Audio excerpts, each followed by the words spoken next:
Hello? Right. So, welcome everyone to the third and final session of Daytime Rationalism with Leo.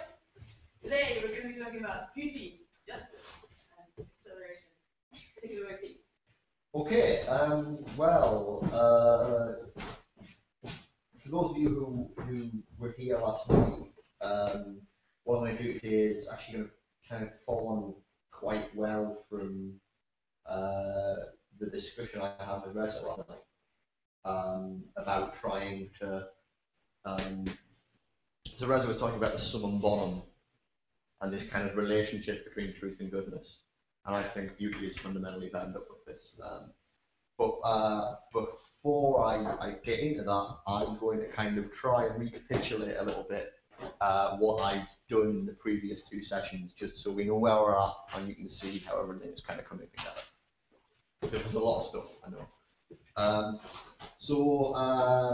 What I did in the first session, the point of the first session was introducing this idea of artificial general intelligence. And crucially, this was about trying to understand the notion of general intelligence.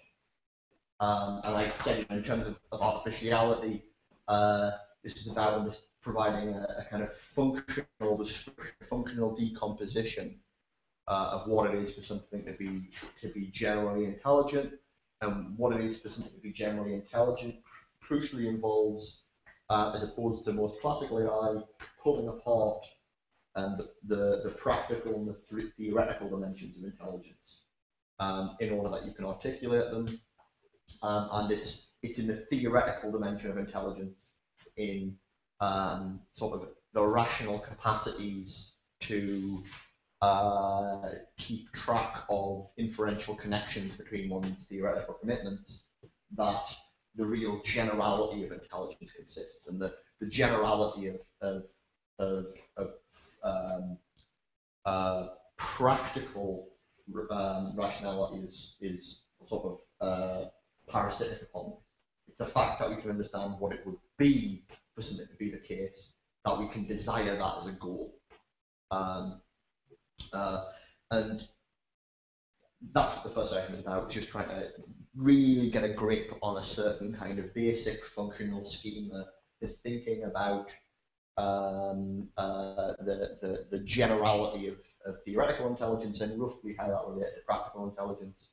And the second section was more directly about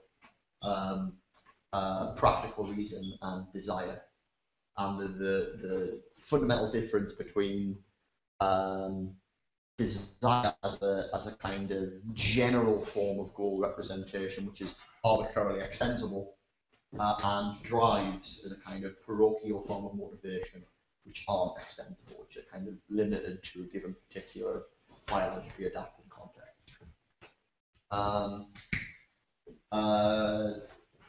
Now the other thing that was really important there's several important things, but the kind of crucial thing in the second section on this question of desire was also the notion of autonomy. And what I did was to distinguish two different kinds of autonomy. A notion of causal autonomy, which I drew from Spinoza, this idea that to be free or to be autonomous is not to have one's actions not determined, but for them to be determined in the right way, and for that way to be kind of self-causation, kind of for your actions to be determined by your essence in some sense. What I pointed out was the difficulty for Spinoza is that if you want this conception of causal autonomy, you need a more substantive conception of the self that is doing the causing. On the other hand, I introduced this notion of normative autonomy coming out of Kant, this idea that to be autonomous is to only be normatively bound by those commitments that you bind yourself to. And this holds both in the theoretical and the practical realm. You're going to be held responsible for one's your beliefs and your goals, your projects, insofar as you have somehow kind of consented to them. And what I kind of did there was to point out that there's I drew this distinction between force and content in order to show that this not only must it be the case that in order for there to be normative binding, that you must have authority over it, but in order for you to have some kind of authority over it, it can't be a complete authority. There needs to be some kind of potential for your commitments to exceed your understanding of them. And that fundamentally, this excess leads us back into the first section with this idea of inferential consequences. The fact that the consequences of your commitments can outstrip your grasp of them, that makes them genuine commitments. Because if you had complete authority and complete grasp of your commitments, you could never genuinely be bound by anything. The point that I made there is just that there's a kind of issue for Spinoza's conception of autonomy to do with the need for a more substantive conception of the self as doing and causing. In Kant's conception of autonomy, you need some way of unifying your practical commitments into a kind of single picture of how you take the world should be, in principle. That you need to be able to kind of hierarchize your preferences and your desires and work your projects out, make sure they're all consistent, because there are cases where you're confronted by, you have conflicting desires and you just got to pick one rather than the other. So in principle, you have to be able to kind of unify all this stuff into a consistent way of acting in the world. And the point was that the formal unity of this system of commitments, practical commitments, needs to itself be revisable. It needs to, if it was just kind of an imperative that was given to you either by nature, this is the kind of thing Reza was talking about last night, like some fundamental set of drives, be it the will to survive or the will to reproduce or whatever, or something that was imposed upon you by another, like a fundamental project given to you by your creator or your parents that you couldn't extract yourself from. In either of these cases, you would no longer be genuinely autonomous. In an important sense in which you didn't have control, you didn't have authority over what you were committed to and what you weren't.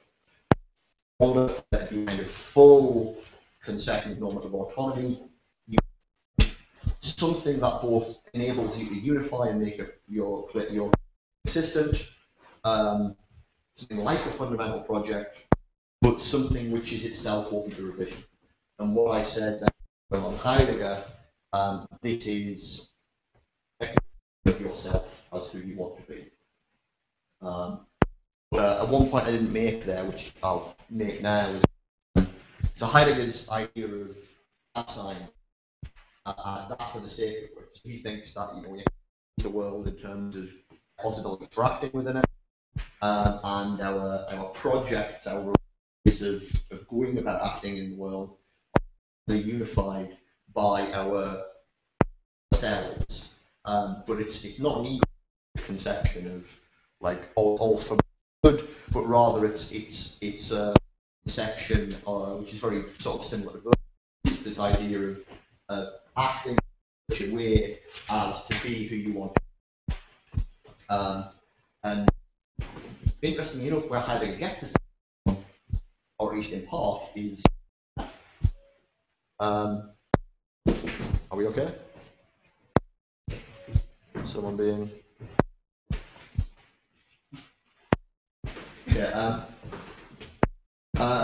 so Kant very famous says you have to treat people as ends in themselves.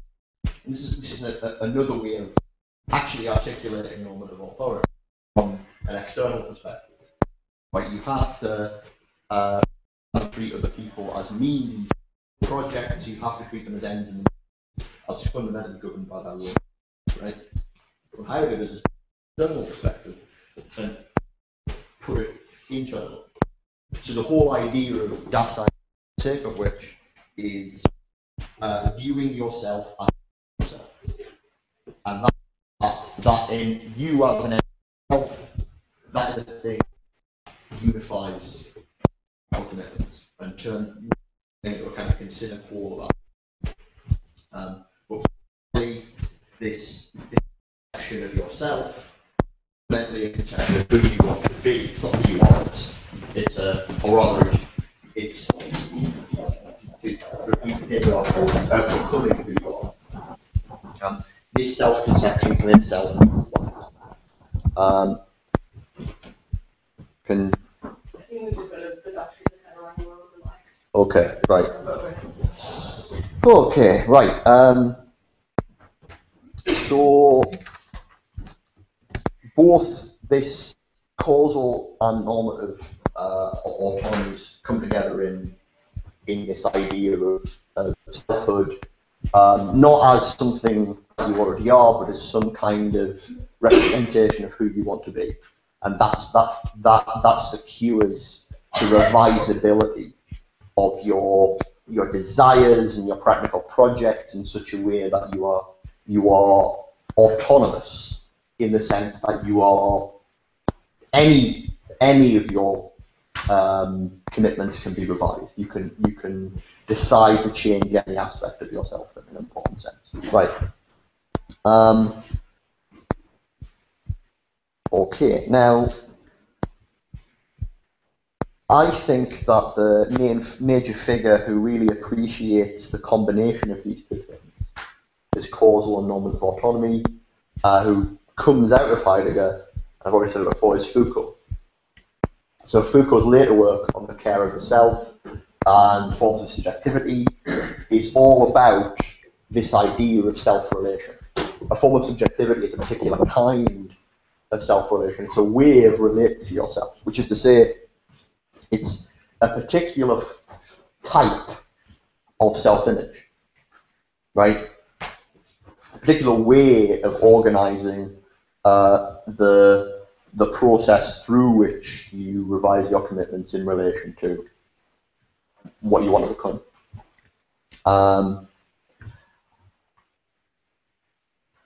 Now, so he sort of unites these causal and normative dimensions of autonomy in this idea of self-construction, and he sees ethics, or which he sees ethics as fundamentally being about self-relation, and he describes this ethics as an aesthetics of existence. So he says that there's something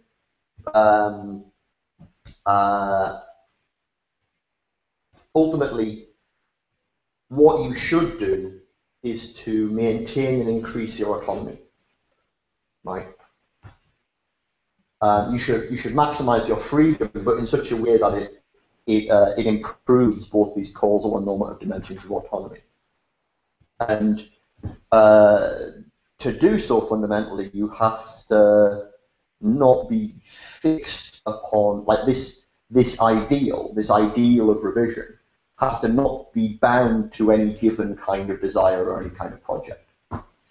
And this is what you might use, to use the kind of Kantian term, is to say it's formally purposive rather than objectively purposive. And Kant's notion of formal purposiveness is from his aesthetics.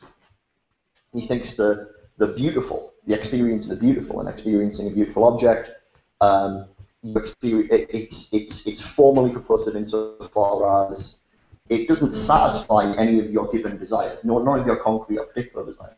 What it does is to satisfy a kind of higher function of the mind, which is, I'll go into this a bit more later, to actually demonstrate the mind's own capacity to understand the very power of your mind.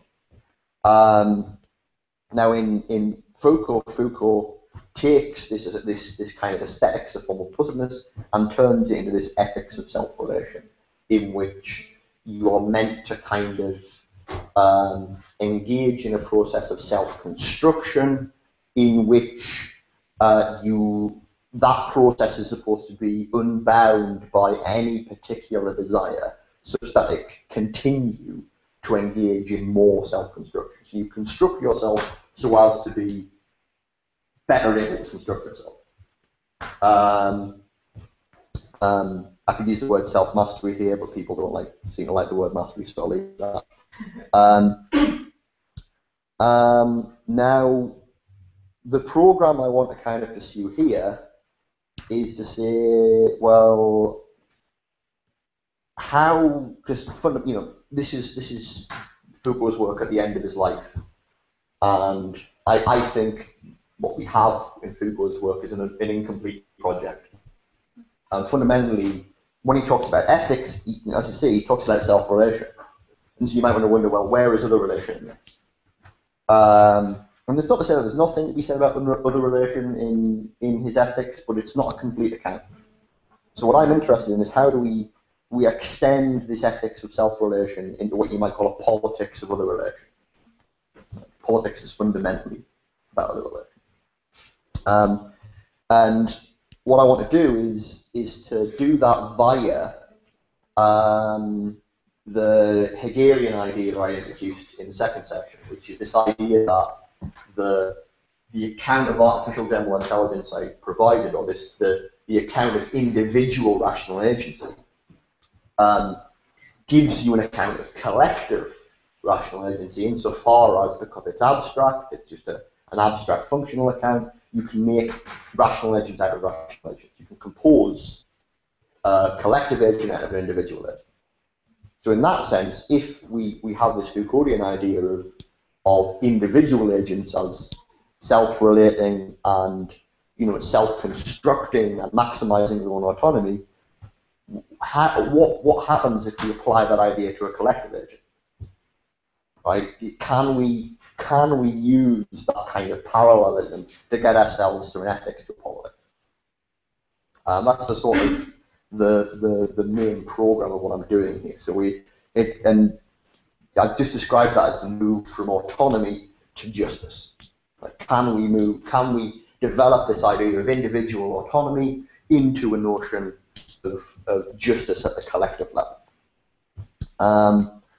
And I think the clue to this program is the form of puzzleness.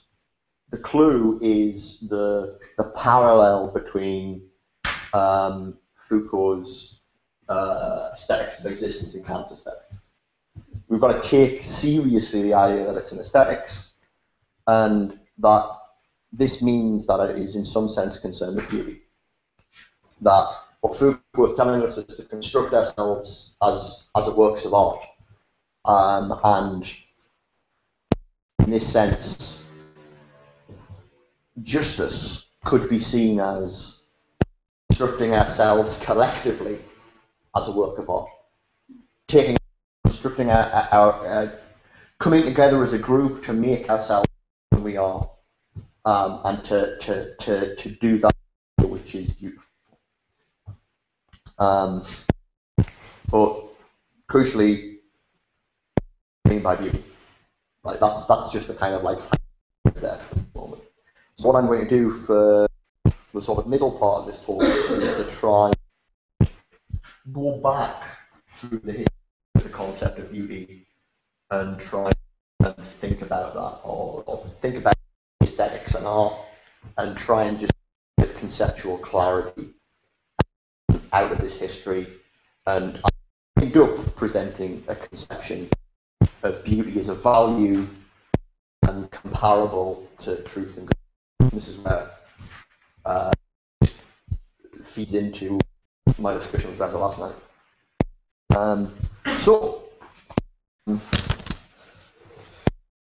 let's go back through the history. Now, I'm going to kind of take two paths through the history. Go through.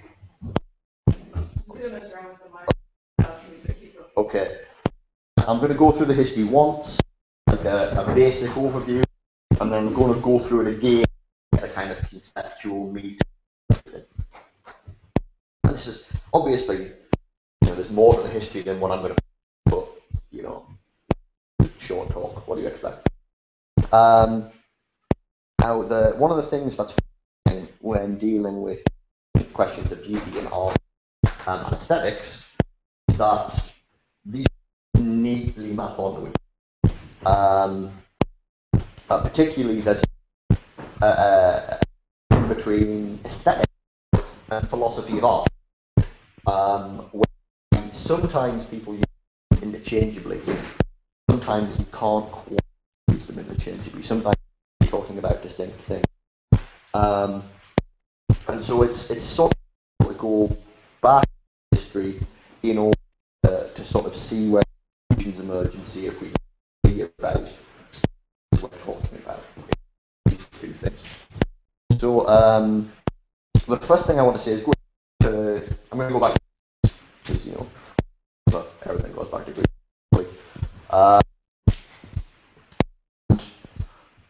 Because I think Greeks, what you get is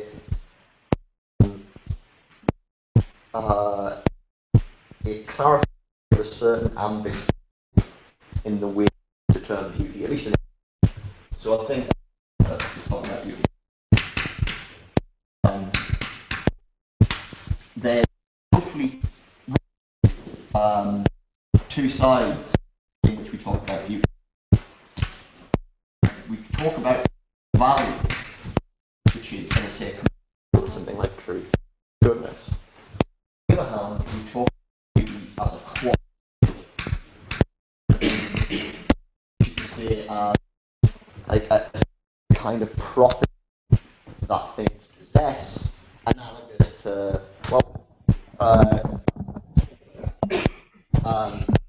and English is particularly clear because we have a tendency to use the word beauty as synonymous with things like prettiness or attractiveness, and as antonymous with things like ugliness. And we can, in often cases, describe the features that we take to belong to, say, physical attractiveness or ugliness, or attractiveness or ugliness in particular areas. And so we have a tendency to think that what it is to describe what it is for something to be beautiful is to give an account of the qualitative features of beautiful things.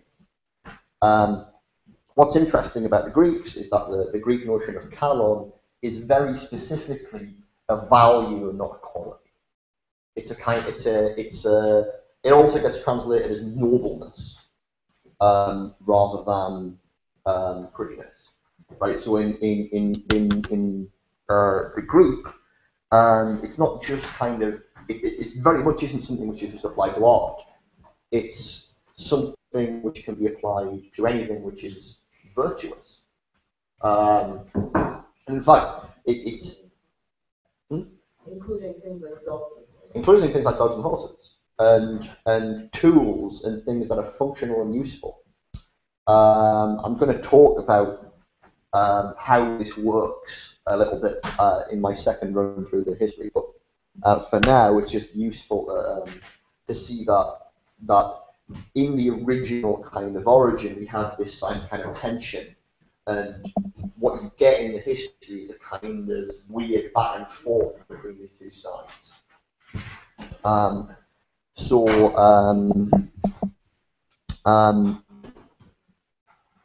The kind of important way in which the notion of beauty develops goes through Plato. And crucially in Plato, beauty is understood as perfection in a certain sense. So it's like everybody should be roughly familiar with Plato's sort of account of the ideas. The ideas you have the ideas in the intelligible realm, you have the sensible, the things in the sensible realm that instantiate them. And just like the good, beauty is a sort of meta idea. It's an idea that actually governs the relationship between ideas and their instantiations. Because things in the sensible realm are imperfect, but they can be more or less perfect in relation to the idea that they are the copy or instantiation of. So beauty is this kind of shining through of the idea within the sensible. Right? The intelligible shines through in the sensible, and that's beauty. And this becomes associated with certain general ideas about perfection. So, particularly things like proportion and symmetry. This is what you see in kind of like in Greek sculpture. There's very, very particular ideas about the form and proportions that thing should have, and therefore they very much associated these formal conceptions with a certain kind of general conception of perfection. Now, this idea gets kind of carried on in Neoplatonism, and then after Neoplatonism in early modern rationalism. So there's a group of sort of philosophers inspired by Descartes who I mean, they actually, because Cartesian rationalism is connected to Descartes' mathematical inventions, and there were a bunch of philosophers who thought that they could mathematically describe beauty. They thought that, like, Descartes giving them the tools to actually go back and work out the actual nature of these specific forms of perfection that beauty represented. And what you see here is the shift from beauty as a sort of value to beauty as a quality, as these formal properties identify the essence of beauty. I can never remember the names. There's an interesting book on them that I've read a review of and I need to read. I can't remember, but I can send you the link later. But basically, this is for any of you who are familiar with formalism in art. This is in a certain sense the precursor of formalism. But what's important about it is it's a kind of rational formalism, because for them, the recognition that something is beautiful is very much a rational judgment. It's an intellectual matter, right? Coming out of Plato, it's a matter of kind of the intellect rather than the sense, right? So you can be, in order to be correct about your judgments of beauty, what you need is some kind of like mathematical calculus to confirm that really, this thing is more perfect than this thing. Now, there's a backlash against this coming out of empiricism. So just as there's a kind of like empiricism emerges as in philosophy as a sort of counter to rationalism, trying to talk about the importance of sensation and experience over and above the importance of like concepts and rational thought.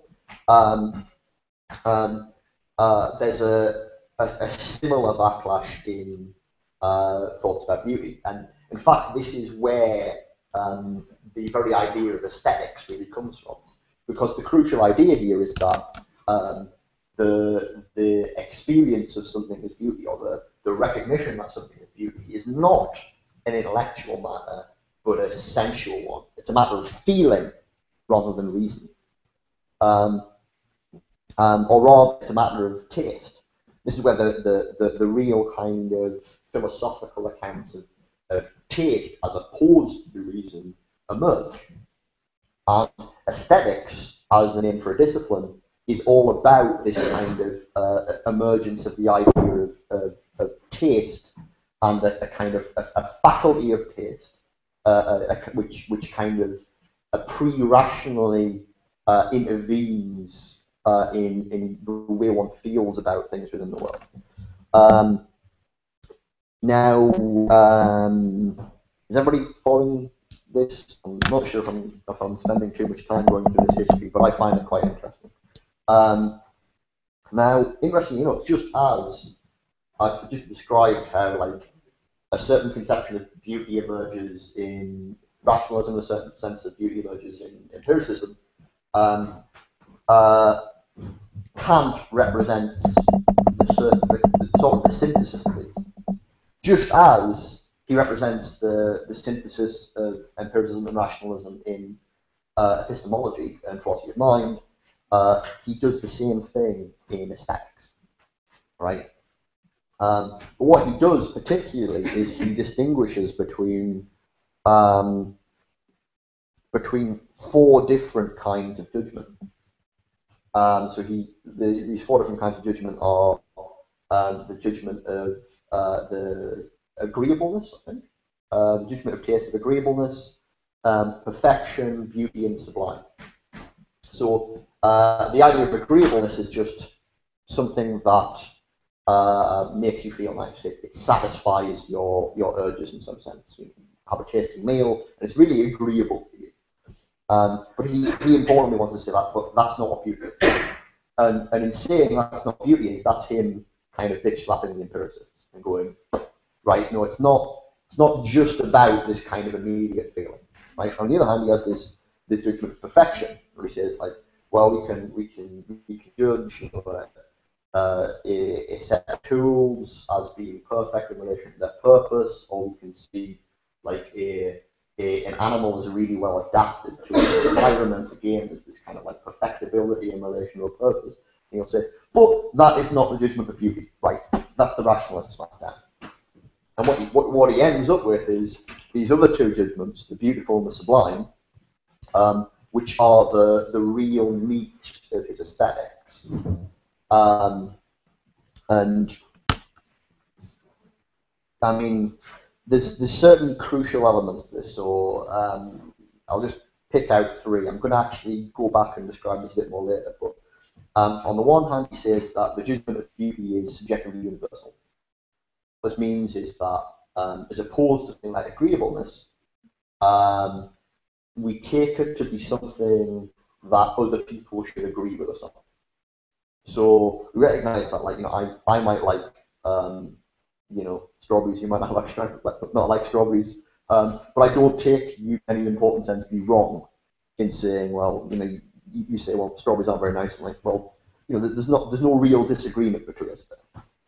But you know, if I say, you know, Captain Beefheart is the greatest, you know, musician in the middle of the 20th century, and you say, no, that's completely wrong, and there is in some important sense a disagreement. Kant took this possibility of disagreement about judgments of beauty to be constitutive of the notion of beauty. This is, but fundamentally, it's that possibility of disagreement is different from our possibility of disagreement about objective matters of fact. Right, our disagreement about different models of quantum gravity. Right, I'll defend quantum loop gravity, you'll defend string theory. Right, that's a different kind of disagreement to our disagreement about cut and Beefheart. So that's why it's subjective universality. We're saying something about how the object should cause us to feel it, how it should interact with our cognitive faculty. And I'll go into this more in my second run through. The other two important things are disinterest, which I mentioned earlier.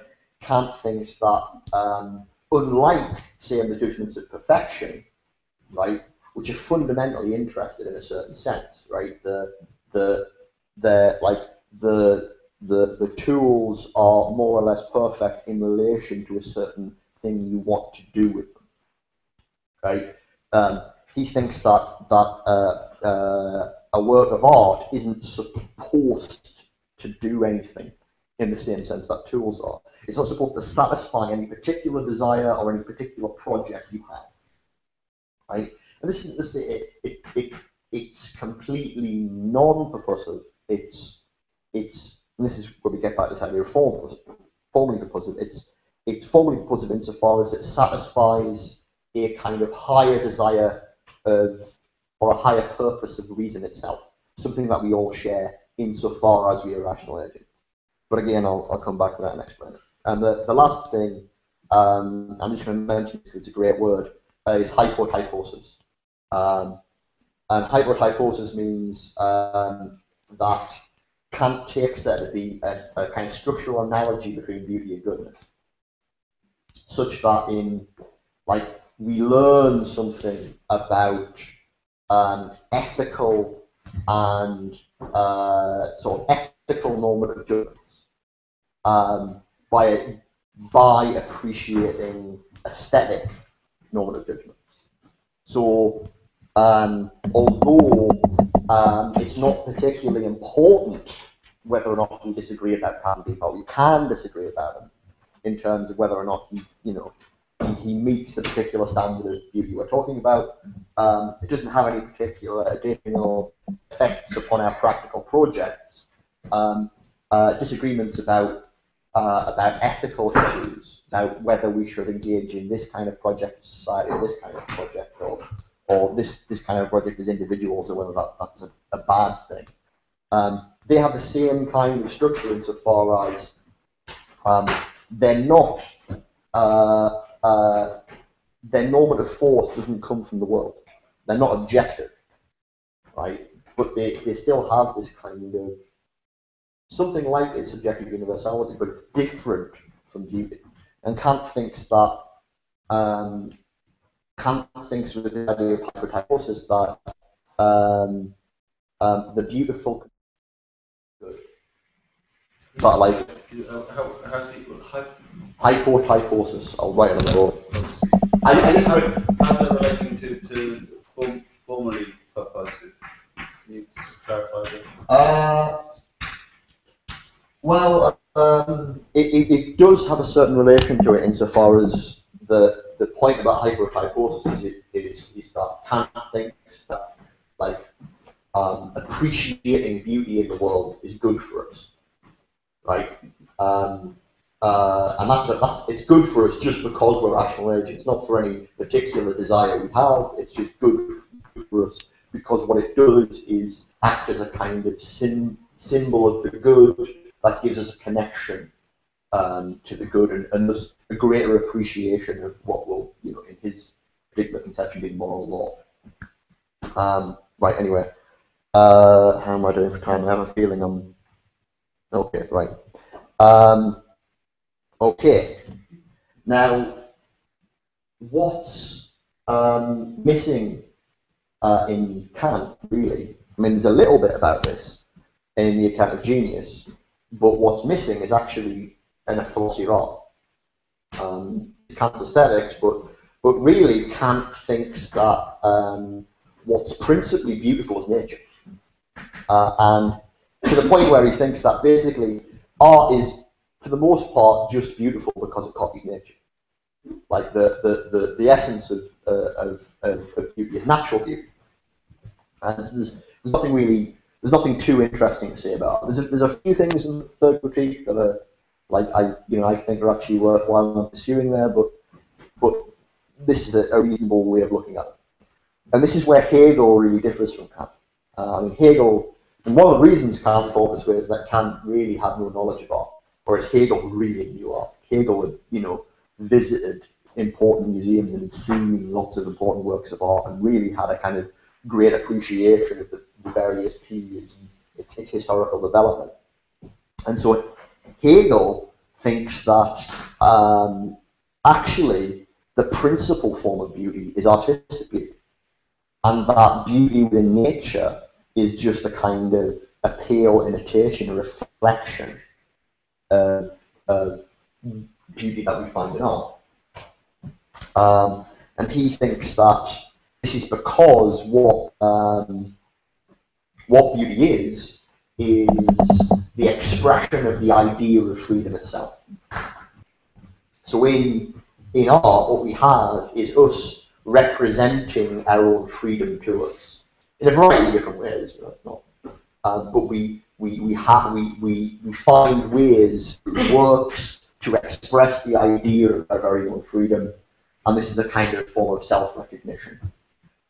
Whereas the beauty we find in nature is only a kind of pale imitation of this form of recognition through recognizing our own works.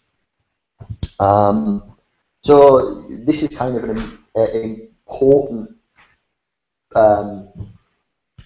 stage in the kind of development of the dialectic, insofar as this is really the point at which something like philosophy of art really emerges.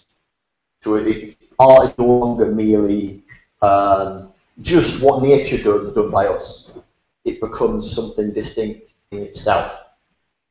It's still connected insofar as Hegel still thinks that the fundamental idea is beauty. It's just that the beauty that's going on in nature and art is actually qualitatively distinct. Now, when this hits the 20th century, everything gets a little bit weird, and it causes a lot of conceptual problems for the sorts of things that I will describe. So a lot of people, when I say, well, I think the important concept for thinking about art as beauty, a lot of people take serious umbrage at that, because, well, one of the principal reasons being that historically, the 20th century, the early 20th century especially, was the cultural, well, involved the cultural dissociation of art from beauty. Right, so the classic take here is Dada. You know, Dada emerged, after the First World War, and they no longer wanted to create things that were pleasant. They didn't want to kind of please the class that they took to have been responsible for the horrors of the First World War. But they nevertheless thought that they were doing art, and so there was this separation of art from this kind of form of pleasure that it had been traditionally associated with. And that pleasure was part of the qualitative ideal of beauty that had been developing through this history since the Greeks. Right? So what you get is this sort of separation of the value of art from the quality of beauty. And that value of art at this point starts to look very, very different from anything that you find in nature.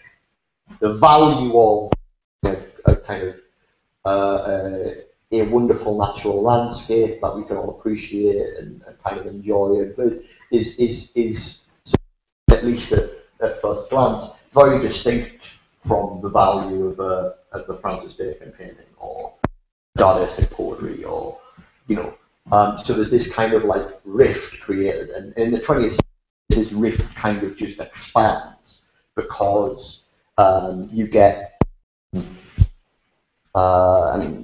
you get Duchamp, for instance. Duchamp, you can't get away from them in the history of art in the 20th century. This kind of the classic gesture and the ready-mades seems to suggest that what's going on is something quite different from whatever that we were finding pleasure in nature, and they pull apart. More importantly, art seems to be pull apart from just what's going on in nature, but from the aesthetic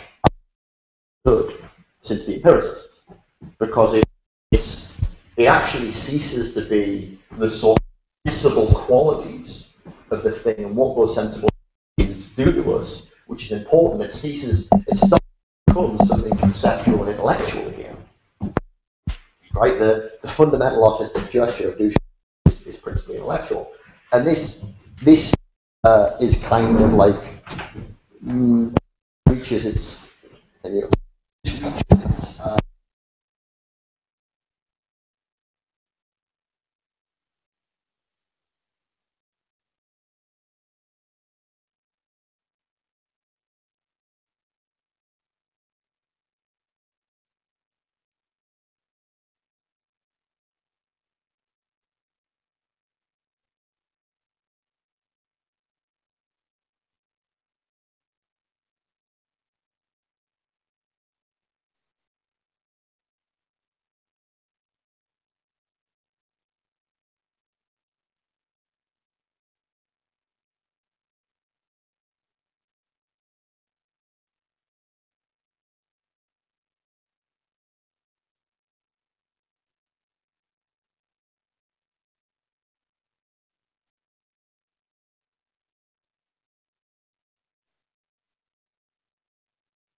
different take on Socrates, which is very, very pragmatic.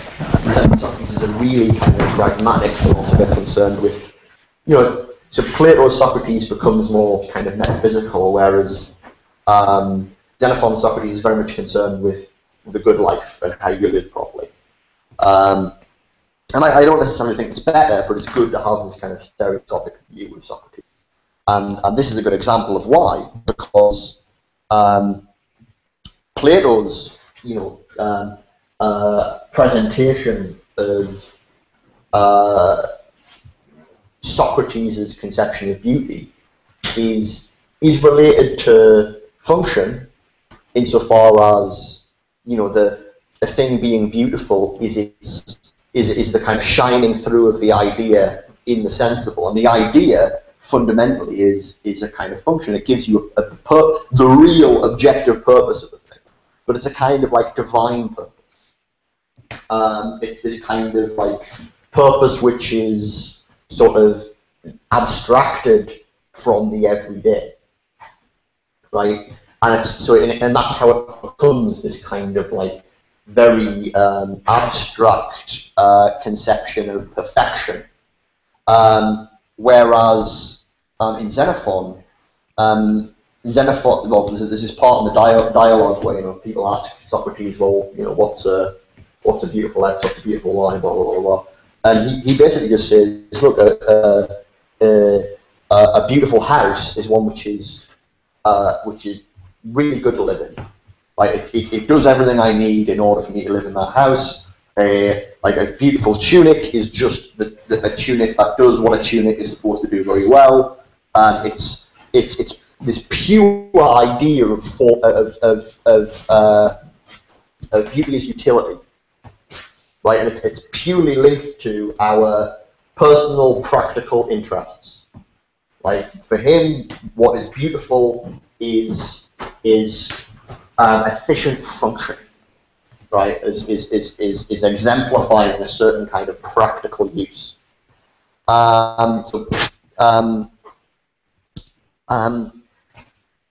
This opposition between a certain kind of hard conception of interest and a very kind of practical everyday conception of interest actually evolves through the history. And what I've already shown you is kind of how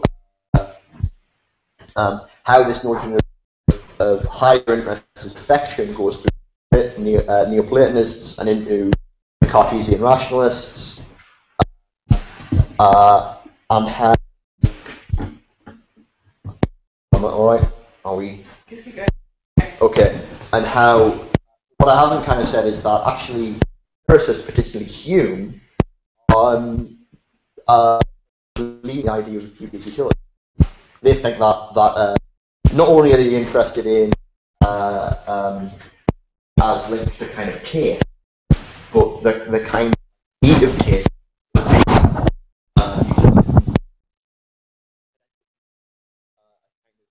Relation to kind of everyday interests and.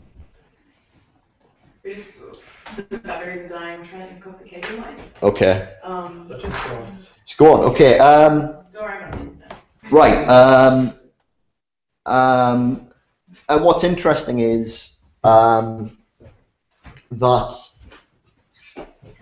this opposition, when it's Kant, becomes even more heightened insofar as I've already said, Kant takes the kind of higher purpose conception of beauty and takes it out of the heavens. It's no longer divine. It becomes this kind of formal purposiveness, this abstract purposiveness, which is essentially disinterested. It's completely unrelated to any of our everyday practical interests. And this is a notion which is very influential and kind of really kind of comes to define high art as something which is kind of abstracted from our everyday interest and is supposed to have some kind of higher purpose. And for Kant, I'll explain this purpose now. In Kant, the sort of higher end of reason that beauty satisfies is it shows to us that our minds are capable of understanding nature. So I'll take this back a bit. What does Kant think happens in the experience of beauty? Kant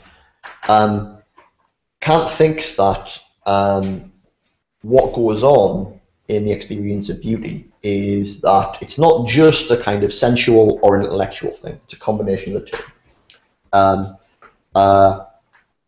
What normally happens when we experience things in the world is we recognize them in a way that gives us knowledge of the world. We make determinate judgments about things. You know, that's a table. You know, this is an iPhone. It's running out of battery. These are kind of facts, things that I see about the world, and that's me kind of processing sensory information and subsuming it under context. Kant thinks that the experience of beauty is what happens when that process becomes diverted. The process through which my imagination and my understanding, my kind of sensory and conceptual means of cognitive processing, get kind of trapped in a loop. They kind of run away into what he calls a state of free play. So that what we end up doing is, you know, when I see the great work of art, I don't see it as being beautiful by recognizing any of its qualities. It's not like I go, right, it's got this quality, it's got this quality, it's got this quality, therefore it's beautiful, right, this is a beautiful thing. What happens instead is that I get like caught up within the cognitive engagement with it in such a way that I never actually get to a final judgment about it. I never get to a judgment where I say, well, look, this is just what this thing is. It's a kind of the beautiful object enables a certain kind of cognitive stimulation. And what that cognitive stimulation does is to actually demonstrate to us the very power of our cognitive system. That whole kind of like creative attempt to kind of cognize the thing shows us the very power of our imaginative and conceptual faculties in working through and trying to develop a consistent picture of things in the world. Interestingly enough, if you know what the sublime does, the sublime is almost the opposite. The sublime is when our cognitive faculties are completely unable to process something, right? We don't end up with a concept either, but it's because they're just being completely stumped by something in the world, and we experience our cognitive inability to deal with things. And that's why the sublime, rather than being pleasurable in the way that the beautiful is this kind of experience of terror, this kind of awe in the face of the world and its ability to kind of like overwhelm your cognitive abilities. I'll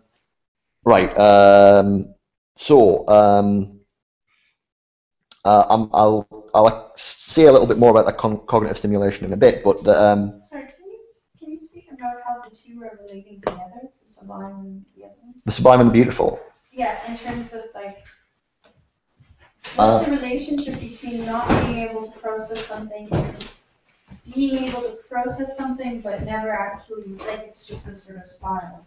Well, the point is that okay, so there's a thing that the sublime, the terror is also there's a resolution, right? Yeah, well, yeah.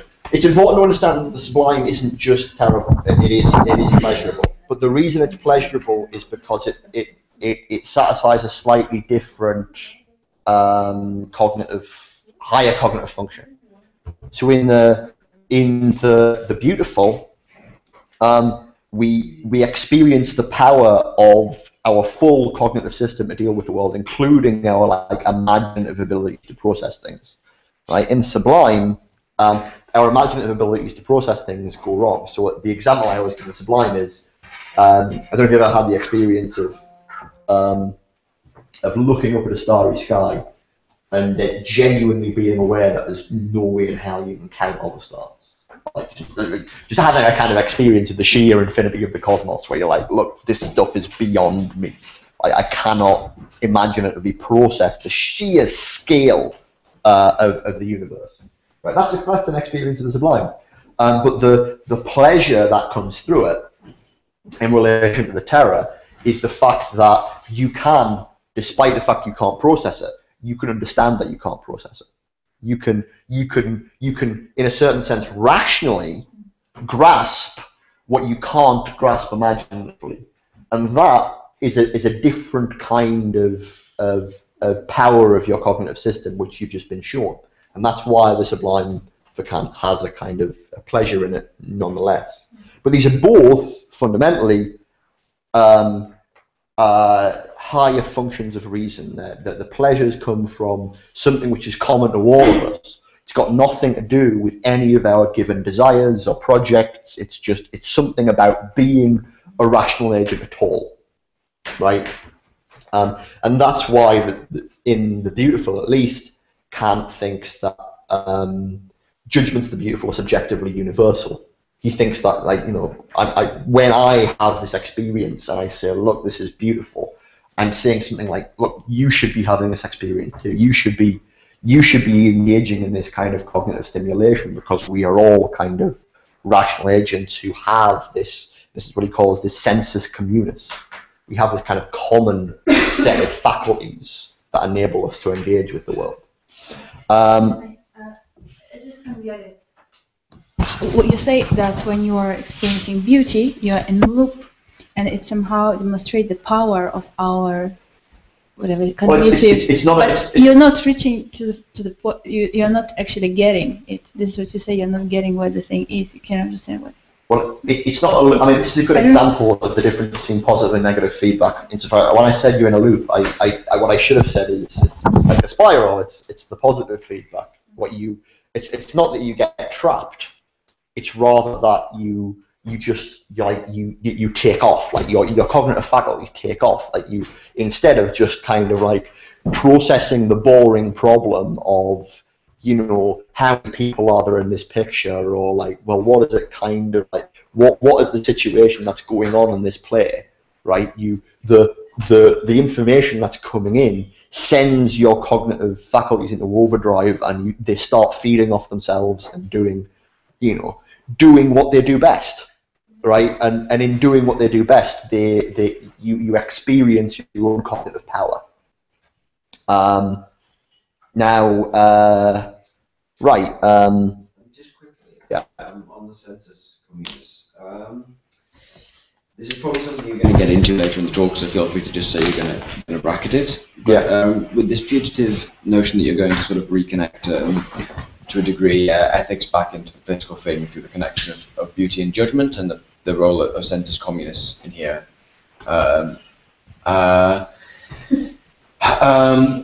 There seems to, so like the major historical person I can think of that actually tries to do this, and Hannah Arendt. Is Hannah Arendt, right? And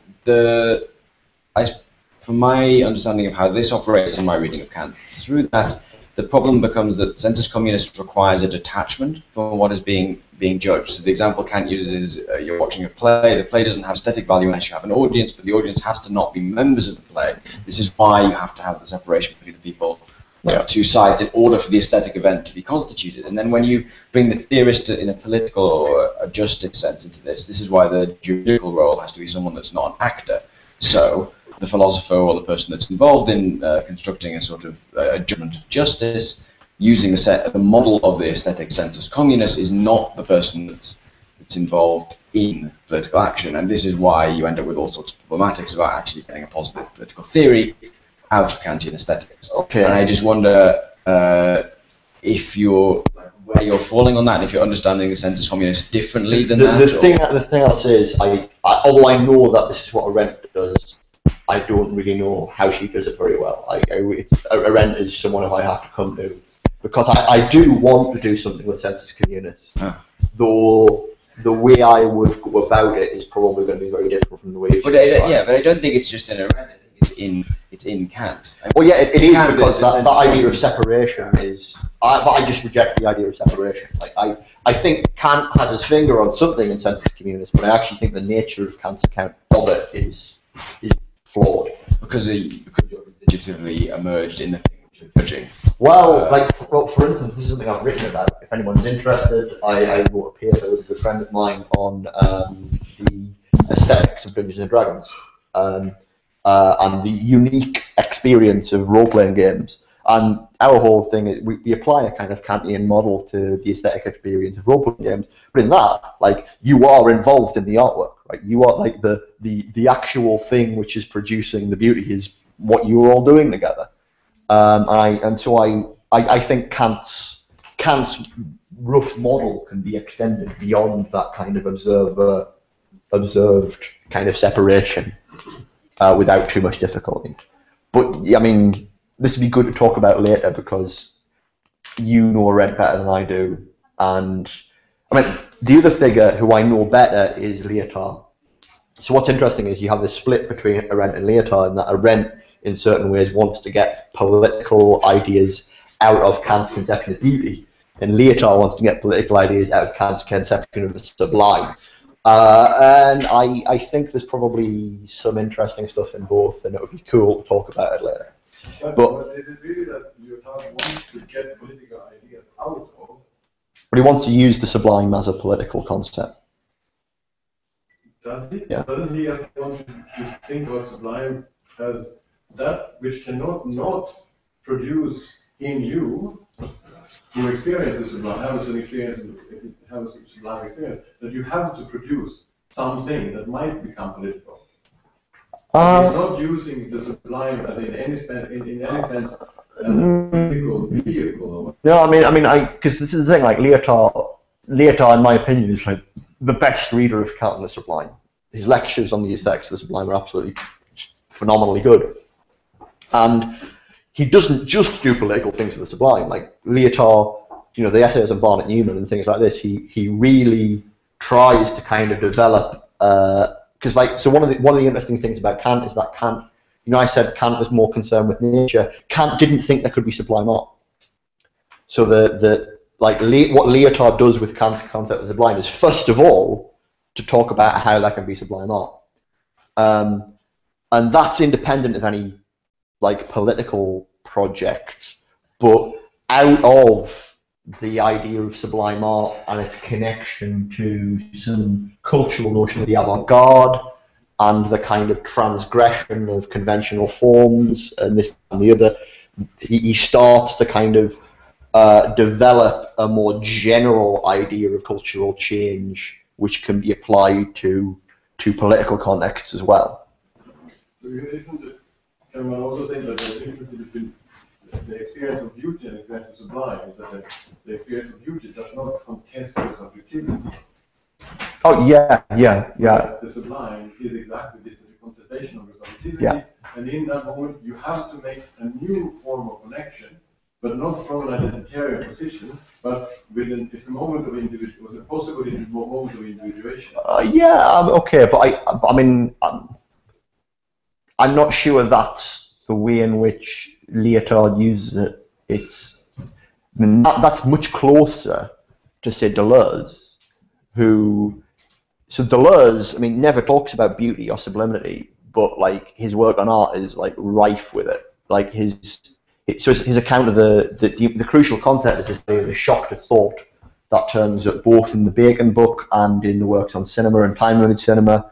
And this is just Deleuze's conception of the sublime, and it's very much opposed to his conception of, say, the artwork in well, not opposed, but like it's distinct from his conception of the artwork in What's Philosophy, where you know, the artwork is a monument and a hexaity and a kind of like a composed set of percepts and affects. Like that's more kind of traditionally like Kant's conception of beauty. And the stuff on shock to thought is about sublimity. And in Deleuze, this stuff about the shock to thought is very, like, insofar as it has any kind of political connotations, it is very much about this idea of disruption and taking you outside of yourself and changing you. And I think, I mean, I'm a huge fan of the aesthetics there, and I think there's something important to be retained. But let's leave that for now, if you don't mind, so I can, because I know I'm kind of like, I think I'm an hour in, and I'm gonna try and kind of, because we still haven't got to justice yet, so I've got to pull everything. But what I'm going to do now is basically give you my theory of beauty.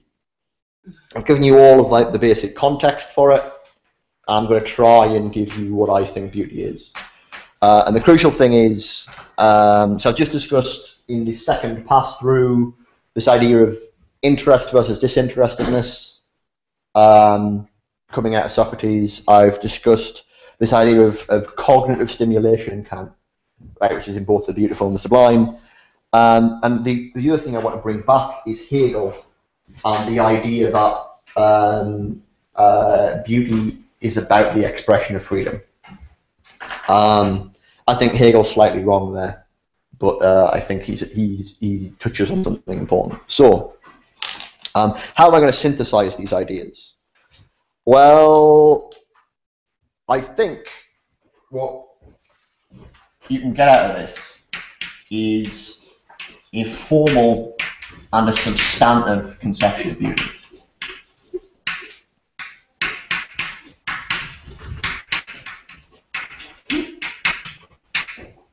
So, formally, what is beauty? Well, beauty is a kind of value. Right? I think insofar as you want theory of beauty, it can encompass everything that I've been trying to discuss, both art and nature, you know, as well as the sensible and the intellectual. We need to have a conception of beauty as a value. What kind of value is it, though? Well, fundamentally, let's just ask very quickly, what is value? This is a bit pithy, but value is what motivates action. Value is what motivates action. And in fact, this is what I said in my first talk, that you know, on the Salesian model, you know, you have perception, inference, and action. And the idea is that what the meaning of a sentence is its role within that economy of perception, inference, and action. And empirical content and empirical concepts like, you know, electron and blue and whatever ones you want to talk about, they get their particular content through having a role in perception, namely in being identified through perceptual mechanisms. And what's interesting about value concepts like beauty, goodness, evil, funny, whatever you want to put together, is that they have a relationship to action that mirrors the relationship that empirical concepts have to perception. And the example I gave this example before, but I'll give it again because it always makes people laugh. If you took in a burning gallery, right, like and you've got two paintings before you, you can only save one, right? You should, all else being equal, save the one that's more beautiful, right? The notion of beauty as a value concept, in order to be a value concept, has to have some kind of practical force. It gives you a reason to act in a certain way. To say that one thing is more beautiful than another is to prescribe in some situation acting on this one rather than this one. Like hierarchizing this in relation to this in your preference maximization procedure in which determines how you act, right?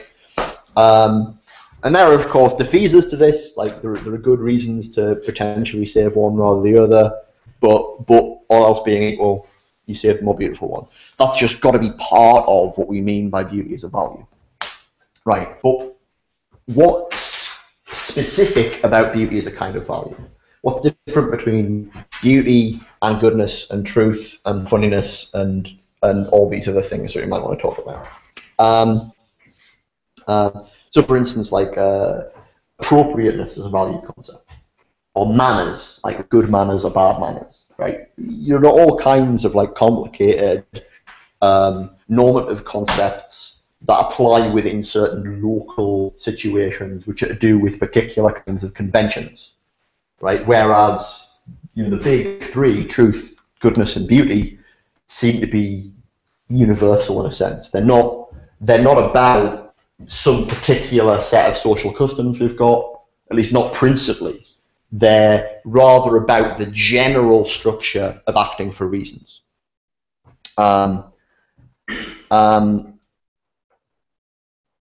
I think the way to describe beauty is as unconditional value.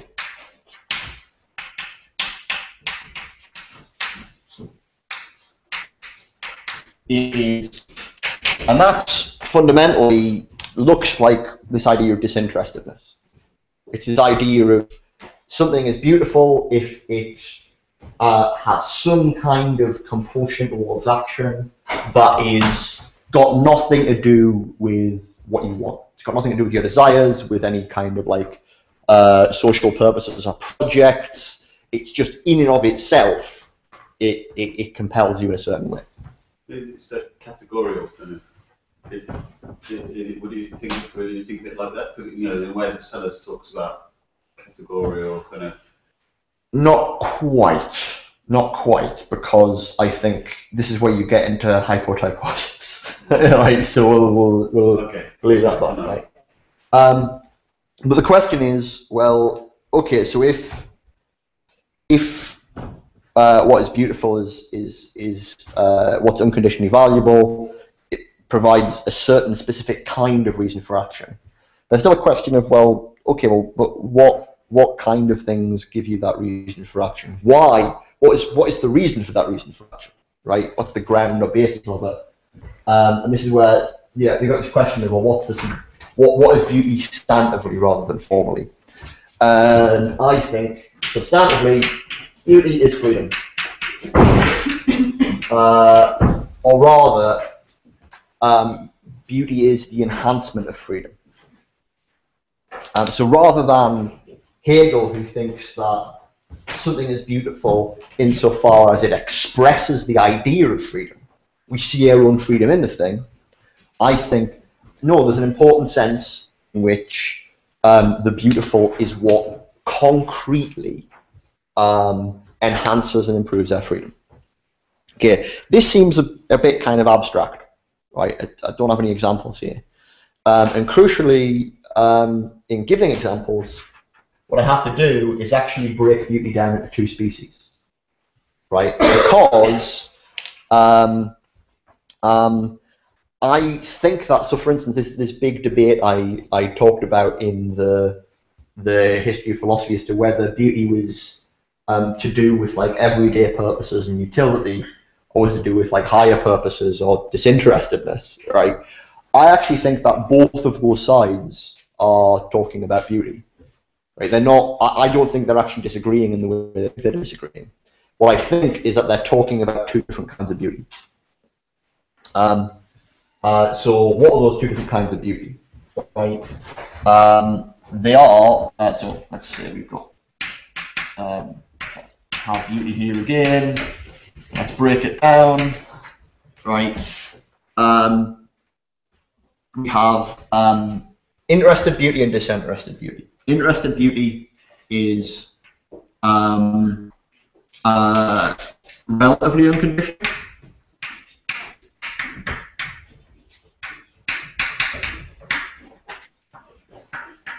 No.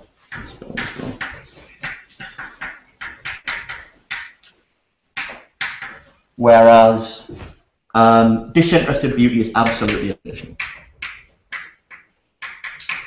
What do I mean by that?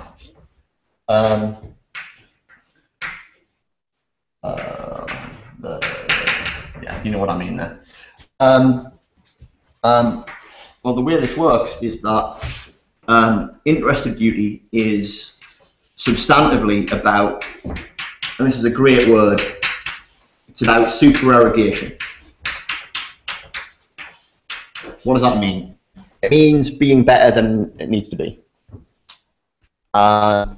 So something is supererogatory when it is better than it needs to be. So You know, the examples I always have a tendency to use here is food, because food is close to my heart. Like, you know, when I don't know if you've ever kind of like, you know, been working in a library or kind of like, you know, doing kind of something, and then you get a lunch, and you know, like you could like you're trying to find something to eat, and you only have like a short period of time. You only have a certain amount of money, and like really you could just settle for the pre-packed plastic sandwich, which will meet your nutritional needs. It'll fill you up. You can go back to working. It'll do the job, right? But it is ultimately kind of a bit sad.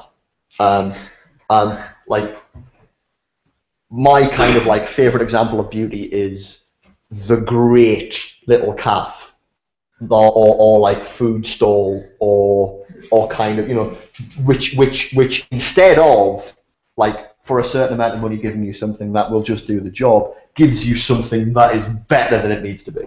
It gives you something great, something which satisfies you in a way which is well beyond the kind of call of duty.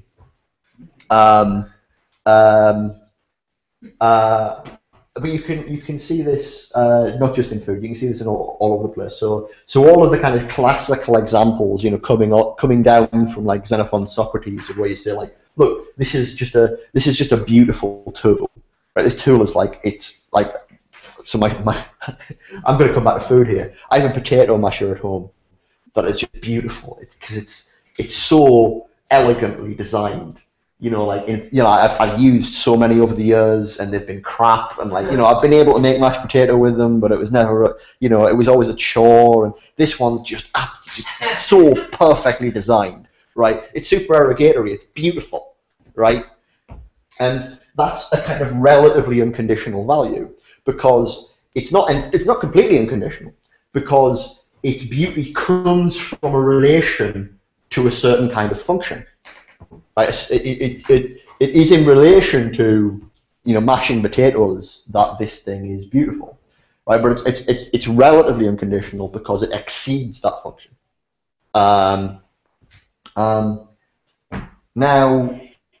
that kind of captures that particular tradition in aesthetics roughly, right? This idea of beauty as supererogation, and you can see how.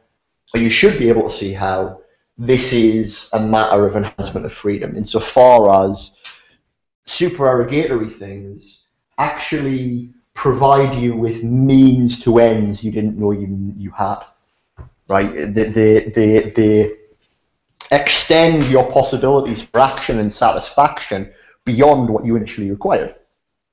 You go in with a certain set of plans or desires, and something could meet them. But in finding something that's supererogatory, it actually expands your possible space of desire, and it enables. And so, you know, I have been talking about how practical autonomy is about. It involves this necessary ability to revise and develop one's desires and projects. Right? When you come across something that's beautiful, it's a kind of like catalyst for revision. Like, I didn't know I wanted this. I didn't know I could do these things, but great, like, suddenly my capacities, my horizons are opened, right? That is a kind of concrete enhancement of freedom. But it's an enhancement of freedom within a very particular area in relation to a certain set of practices. So great tools, or a great musical instrument. Like, you know, you can get a bog standard, you know, plastic 3D printed violin, or you could have a Stradivarius, and the difference is in terms of the sorts of freedom they enable, but that freedom is constrained within a very given set of practices, namely playing the violin, producing certain kinds of musical. You should have a functional analysis. You know, there's plenty of functional analysis of the exact quality of Stradivarius, which makes it that. Supererogatory. Yeah. So then isn't it just reducible to function? Isn't it just reducible to the kind of what makes a Stradivarius a Stradivarius? What makes a Stradivarius? Like, I'm not saying this, like, being relatively unconditional is not being non-functional, It's not. It's like being exceeding the function isn't having something mysterious, right? No, like we can totally say why, if we want, we can work through the reasons for why the Stradivarius is so much better than it needs to be. We can work through the reasons for why my potato masher was absolutely fantastic, right? And in fact, this is not beyond the function. Yeah. But in fact, this is actually in many ways the kind of like infrastructure of aesthetic debate. So it's certainly the infrastructure of debate in the field of craft. So in a way, it's like maximally functional rather than kind of minimally. Well, yes, but what's interesting about this, for instance, is I think this way of looking at things pulls apart kind of excellence from efficiency, or rather, so someone might say that, well, doesn't this mean that like things that are beautiful in this sense, things that are supererogatory, are kind of beyond being like bare efficiency? Like things that are just like purely efficient, they're the things that aren't beautiful, and it's things that are. I think that's wrong, because you can be supererogatorially efficient. Things can be more efficient than they need to be. Anybody who's ever done any computer programming will know this, right? Like you can, like, okay, I've got a problem. I could just write a really ugly hack, or like I've got something of like, you know, my toilet's broken. I'm just going to get a piece of wire and just kind of wrap it around, and that'll do, right? It's a, you know, but it's not elegant, right? I could put in more effort to produce a more elegant and more efficient solution. This is definitely the case in computer programming. Computer programming, you can kind of rework and refactor the code and try and create something that does the job that needs to be done with the minimal exercise of computing power in a way which is maximally extensible, right? And that's beautiful. That's supererogatory. Like being non-supererogatory is not the same thing as being efficient. It's only about a certain kind of efficiency in relation to existing plans, right? Supererogation is about going beyond the plans you already have in a certain kind of like in a certain sense, right? So the other thing I should say is that this kind of beauty is what I connect to craft. So this is the sort of form of beauty that's associated with craft. Like great crafted things are things that are better than they need to be, in accordance with our general accepted standards. So things that are that were well crafted, you know, in the 16th century, now we might consider to be, if someone reproduced like a table from the 16th century, I'd be like, well, this is just a bit crap, isn't it? But for the time, it could have been excessive in relation to the standards that were had. Sorry, say that again. Well, in that sense, wouldn't you just relate it to the sort of the quality of the production, right? It's craft. So you sort of have this sort of maximal efficiency, but then you also have like the quality of the thing itself, which has to do with how it was made. But you're able to recognize it based on sort of differentiating this object from other ones that aren't. You've got to be careful to link it to production, because what I've been trying to say is the value comes from what it can do. So like how do you judge whether it's well made or not? Well, it's well made if it does the thing it's supposed to be doing now. But I don't know how you could talk about craft and not consider production. Well, I think well, okay, so you should consider production, but like you should consider production in the same sense we're going to be considering production in art. So crucially, like what I'm talking about in terms of beauty here, and I haven't even talked about the other side yet, but this so far is neutral to the difference between nature and art and craft. Like so far, these two kinds of beauty can apply to nature. Like you can find things within nature that that are just kind of absolutely delightful because they are in a certain sense excessive in relation to our wants. Like they like, you know, you can discover, like as I discovered probably a couple of years ago, mangosteens, amazing fruit, never had them before, didn't even know I wanted them, but oh god, they are amazing. I eat them all the time. They're incredibly expensive, but they're wonderful. You know, that's something that's a product of nature. It's not a, you know, at least, you know, anyway. We'll get to the significance of the fact that these forms of beauty can be produced later. For now, it's just what is the form of beauty. Right, so, okay, absolutely unconditional value. What's this stuff then? What would it be to have a kind of value, right, that is not indexed to any given area of practice? So the thing about craft is always linked to a given area of activity. It's all about a given set of practices. You know, whether it's music or it's something more, which is purely about the creation of things we enjoy, or something more kind of like classical, like, you know, like electronic engineering. It's about, you know, producing certain things that have use elsewhere, and it's all tied to certain given kinds of sets of ends, right? What would it be to have some kind of unconditional value which was absolutely unconditional insofar as it was not linked to any of those? And this is where we come back to Kant's idea of kind of like purely formal purposiveness, pure disinterestedness of some kind, right? And I call this inspiration.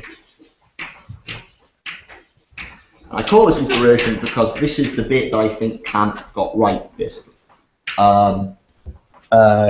What Kant was right about was not that he was identifying beauty as such.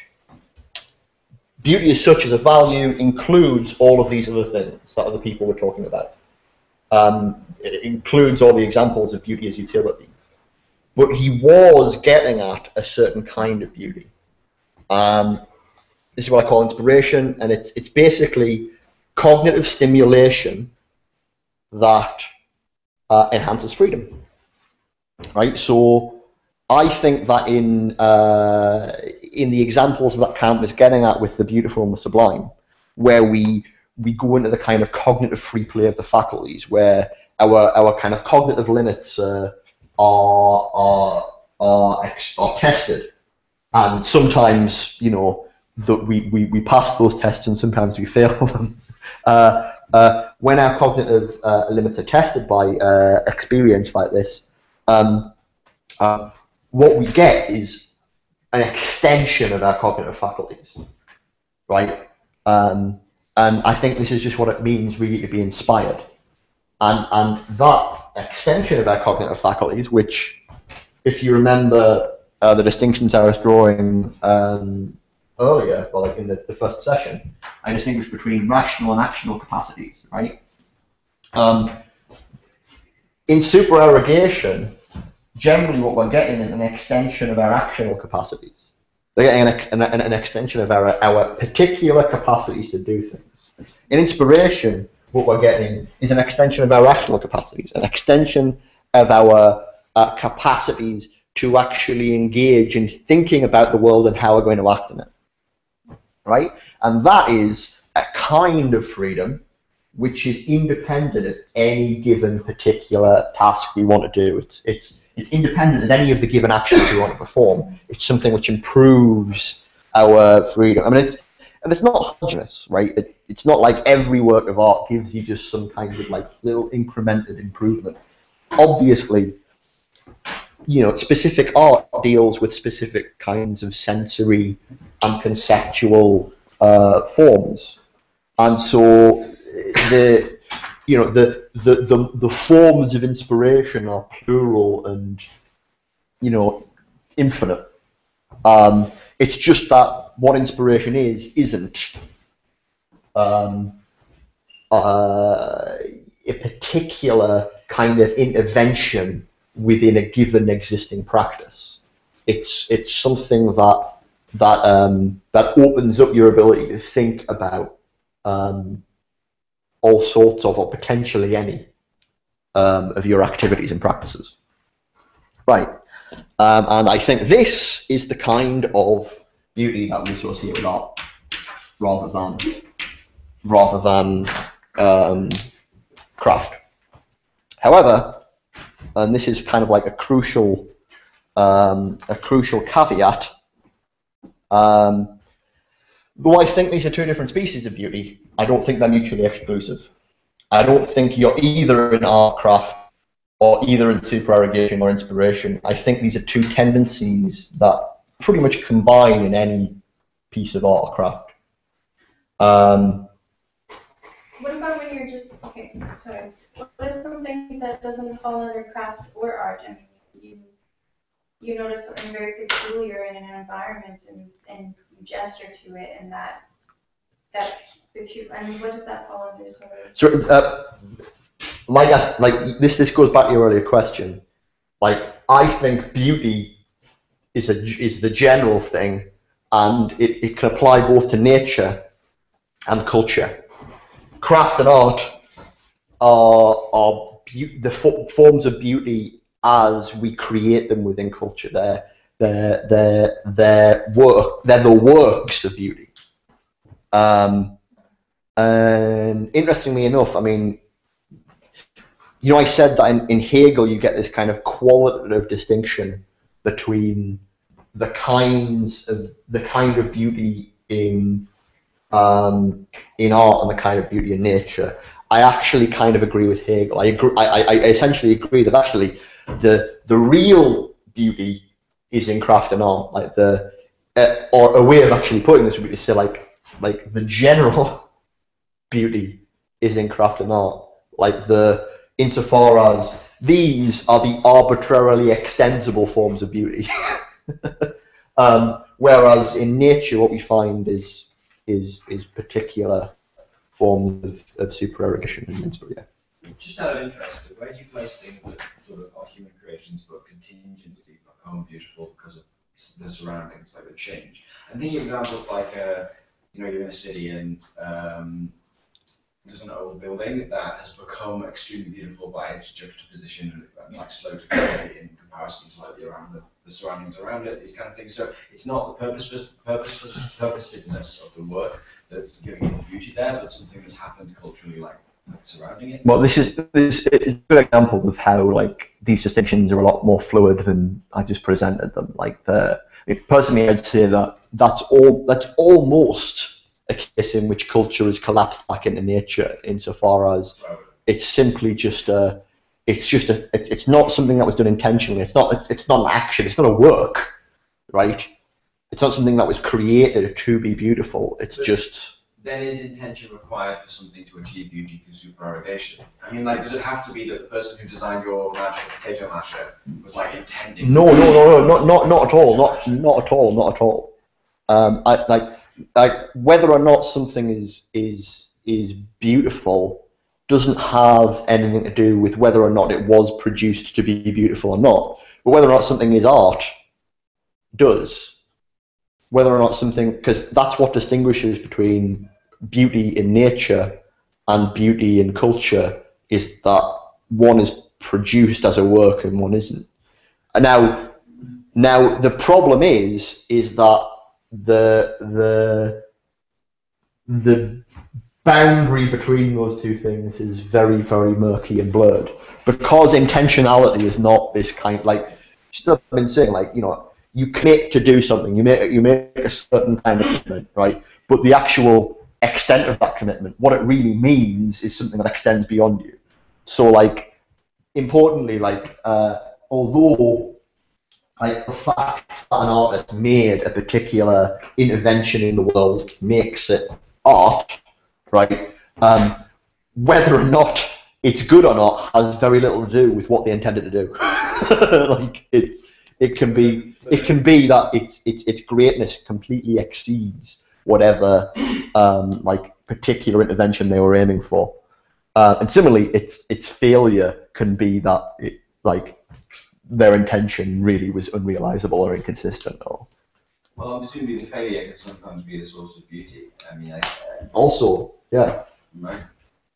terrible films. Well, I mean, like an example is that a friend of a friend put on this piece where they were supposed to be running through the streets with this beautiful flowing cape, but actually it was too heavy and it just dragged through the muck. And it became this kind of terrible spectacle of them like dragging this sort of decaying thing behind them. And my friend afterwards was like, I think that was one of the most beautiful pieces I've seen about failure. Yeah. It was like actually it wasn't supposed to work as a band at all. Yeah.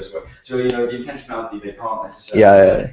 I mean, there's a lot of there's a whole space of interesting distinctions to be had here. Just as like this is not a complete binary, but rather kind of two interacting tendencies. Because intentionality is complex and the way it feeds into this is complex, you can produce a whole a much more complicated taxonomy of kinds of art in relation to the sorts of intentionality that are involved in them. And so we've just been talking about how it's the relation of beauty to the sender, effectively. But when we're saying that it's not necessarily relative to that, right? I mean, to the maker. Yeah. Right. But it would have to be to a receiver. Yeah. I mean, you can't have beauty without a receiver of beauty. Right? Without something. Well, this is the interesting thing is that and this is a bit of a tangent, and I should be getting back on my plan, but I think there's an important sense in which, so you know what I've said about desire? Like desire points beyond death, right? It's like when I want something, I want the thing itself, right? If I want, you know, Mercury to be dismantled and turned into a Dyson sphere covering the sun, because I think that's just that the solar system will be so much better if that happens, right? Like I want that to actually happen, even if it happens, you know, 3 million years from now or whatever. That's a bit of a weird sci-fi example, but anyway, hyperbolic. Similarly, I think that like the value in the artwork or whatever it is that is beautiful, the state of affairs that we take to be beautiful, right? It is beautiful not because, or at least not principally because it satisfies our particular our particular drives, or not because it corresponds to our kind of limited conception of it, but because of it is the thing itself. Like it's the thing itself in the world that we think is beautiful. However, right, again, I think this is subjectively universal. Yeah. Which is to say that like it's not that there's some objective fact about this thing. There's some sense in which actually yes, it is only the thing itself that is beautiful because of some relation to us. It's just that relation has to also achieve this kind of universality. It has to achieve this kind of universality which corresponds to the kind of general dimension of representation. And I mean, this I think is actually one of the deepest philosophical issues that I'm aware of, because I mean I could go into this a bit more, because this is where I get really speculative, and there's a particular element of my project that is entirely based upon this tension between the beauty being in the thing itself and somehow at the same time being projected by us. Yeah. So crucially, you might want to say that like, okay, so the beauty of Captain Beefheart goes beyond my death, and it goes beyond like our deaths.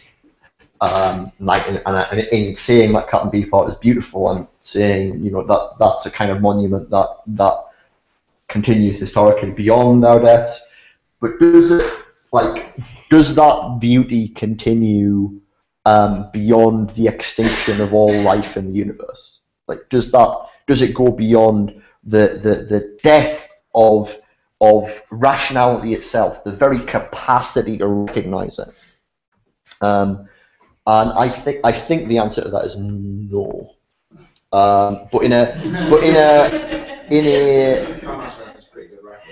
Yeah, but I think this is the fundamental tension in the idea of subjective universality taken hyperbolically.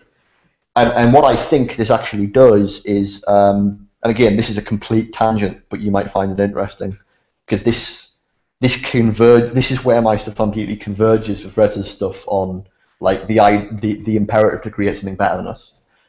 In that I think that okay, what is most beautiful? Right, if we say that like beauty is unconditional value, what is most unconditionally valuable? What is the highest unconditional value?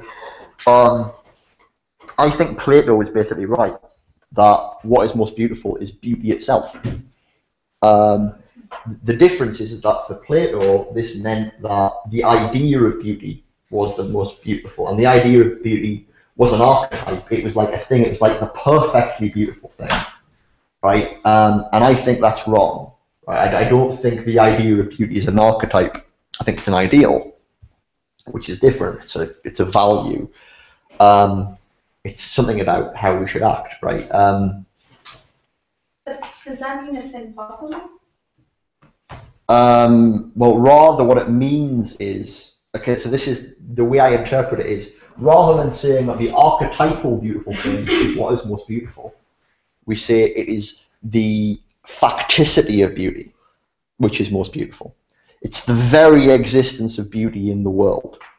The very fact, right, that there is beauty in the world. Not any specific beautiful thing, but the very fact that there is beauty in the world is what is most beautiful. So, if beauty in a certain sense compels action, right, what is the action it compels above all other things, which is preserve the very existence of beauty in the world.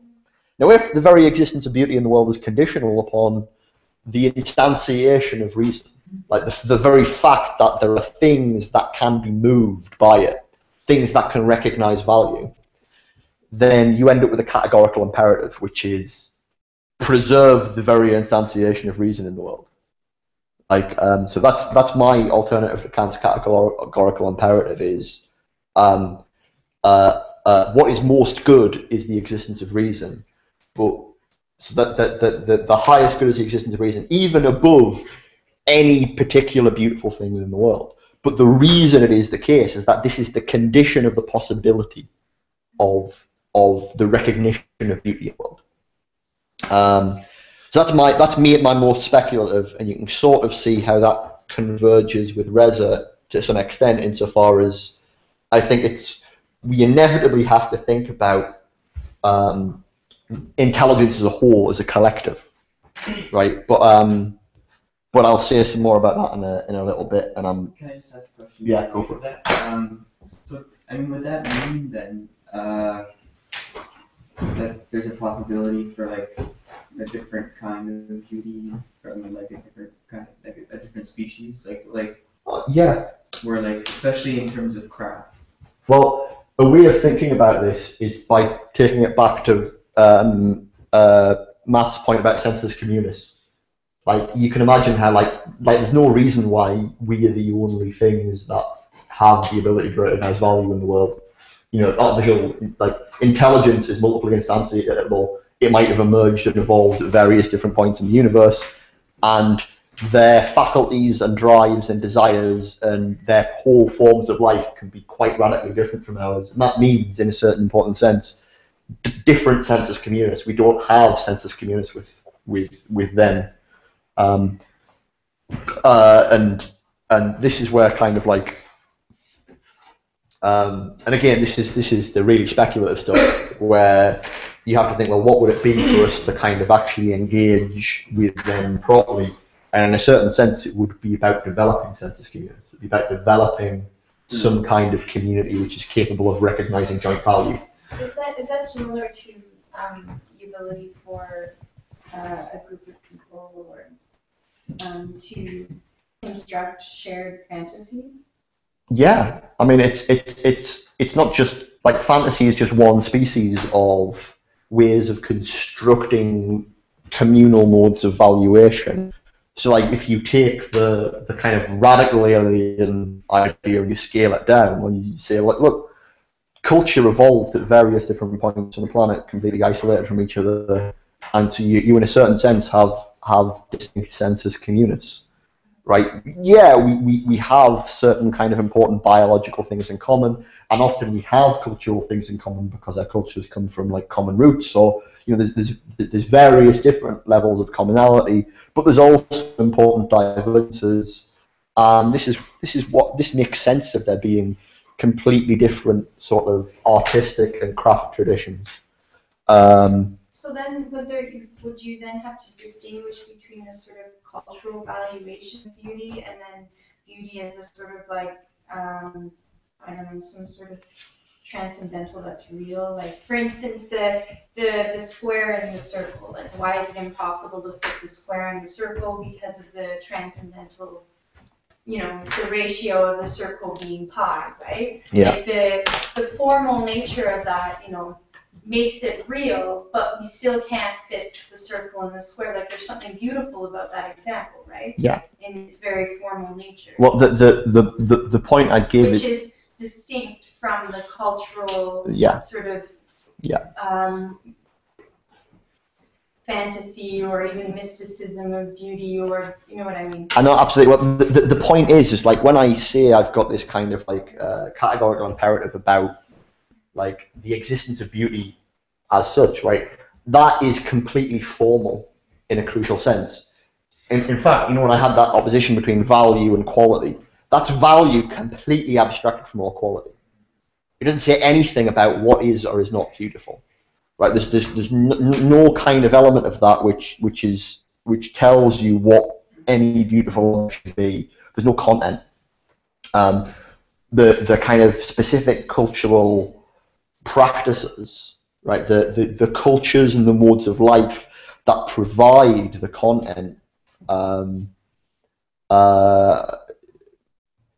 they can be different and they can diverge, but what's common is the form of the value, and so you can see this actually gets quite complicated. The more we dig into it, the more this turns out to be actually like a really, really complicated feature of the structure of practical rationality. What's useful about having a theory of beauty? Well, if nothing else, the motivation, one of the other motivations for this, beyond the initial program at the beginning, because I do sort of intend to get to justice if we can, but beyond that original program, the thing that's really useful about this is that there's a tendency, particularly in the 20th century, for people to think that beauty or art or creativity is somehow intrinsically opposed to reason. Like it's irrational in the sense that it's what's beyond reason. Like reason can't account for like the pure upswelling of creativity. And in fact, you see this in some of the work we've been looking at, insofar as there's a certain strand of Deleuzianism, which is this kind of like, no, break down your selfhood, break down your rational projects, kind of like just become one with the universe and its creative flows, and that's the kind of purpose of this project, or one of the purposes of this project, is to deny that and to say that no, beauty is a value. It's part of the structure of rationality itself. It can't be appreciated without reason, precisely because there is no value without reasons for action. It's related to love as well, right? I mean, yeah. In classic Platonic. Well, this is something. Well, this is something I'm working on. I think that love, and this is why I was interested in the film Her. I think love is not something cultural. Love isn't like there are given forms of loving and affection and whatnot in different cultures and whatnot. But I think just as truth, goodness, and beauty are features of the structure of rationality itself, considered abstractly, I think love is as well. And to think about it, you've got to think about beauty. So. I just have one, I guess,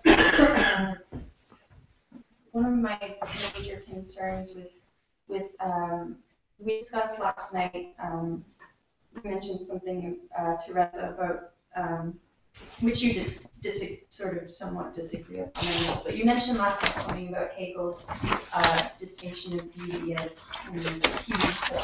Yeah. And I guess my concern with that has to do with that turning into some kind of vanity. Yeah. So like it's like the vanity of the self or something. Yeah. Do you think you could maybe? Do you mind if we come back to that? Yes. Because I mean, no, I don't. like I've got like I'm really glad people are interested in this. I'm really glad we're having these conversations. But I also know that like because Lucas' session ran on, we're all going to be hungry, and I need to justice calls. Yeah, I'm gonna carry on. And is the mic working and everything? Is everybody okay? Right. That's good. Okay, so truth and goodness, right? That's what Reza was talking about last night. Truth and goodness, and what are truth and goodness? Well, okay, so the interesting thing about Kant is Kant tries to in an important way, kind of de-theologize Plato. And I mean, I have loads of respect for Plato. I think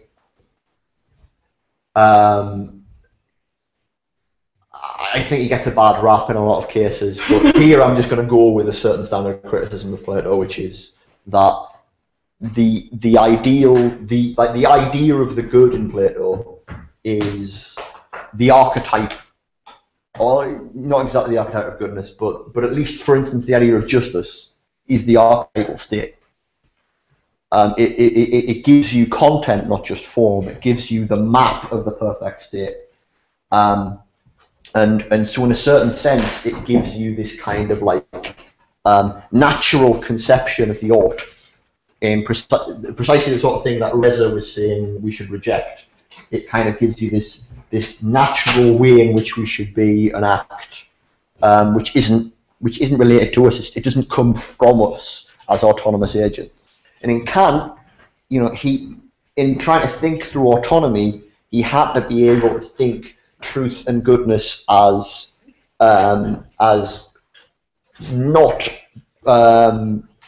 imposed upon us, but as part of the very conditions of autonomy itself. This is the sense of their transcendental ideals. Their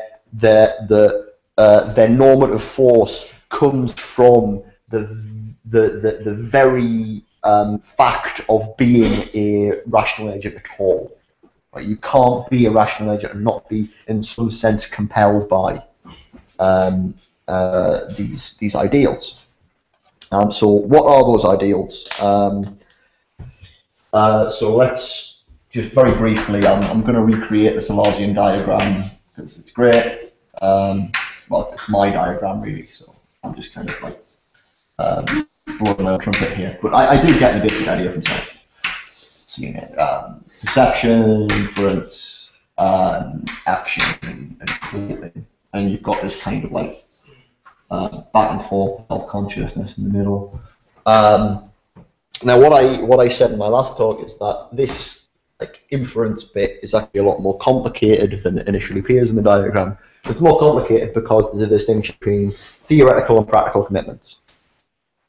Right. So actually, what you get at perception, for the most part, is theoretical commitments about how the world is, and really what leads into action, in some sense, is practical commitments, or you know, it's how you think the world representations of how the world should be that produce, you know, the non-sentential outputs of action, and because of this whole thing about the relationship between consciousness and self-consciousness,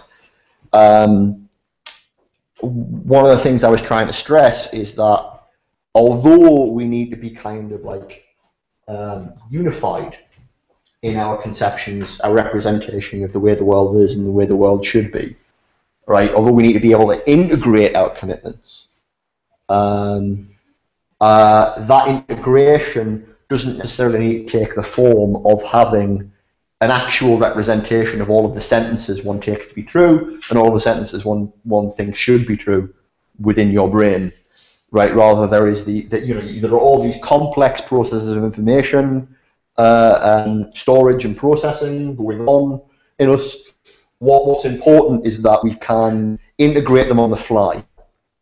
We can integrate on the fly, we can convert information we have in our various cognitive processes into a representational form which is sufficient for us engaging in the properly rational process of tracking what we're committed to and working out what the consequences are and working out if there's any inconsistencies and then getting rid of what's inconsistent.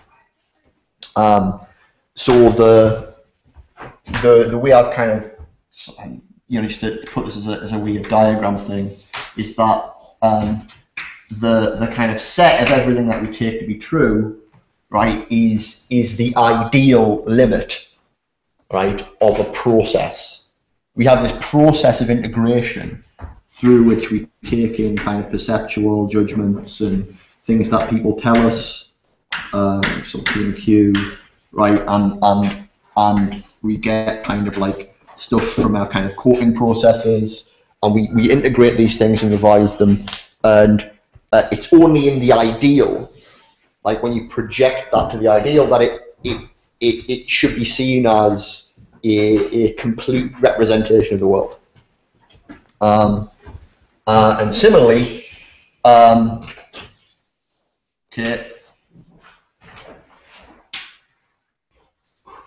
process of integrating our practical commitments and our desires and our drives and all these various different things, right, is parasitic on this, right? But equally, it doesn't need to at every point result in a representation of how we think the world should be as a whole. We need to be able to make our actions consistent and unify them on the fly. What's the G, sorry? Good. Oh, good, right. Yeah. Right. This is what it is to talk about truth and goodness as ideals. Like the ideal of truth is the actual kind of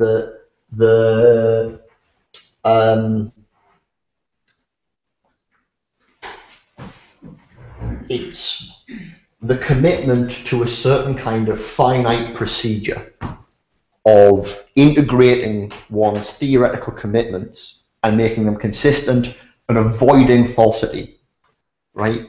And although you can never complete that process, that finite procedure, you can never get to the end and go like, right, we've got the complete picture of the world, it's all great.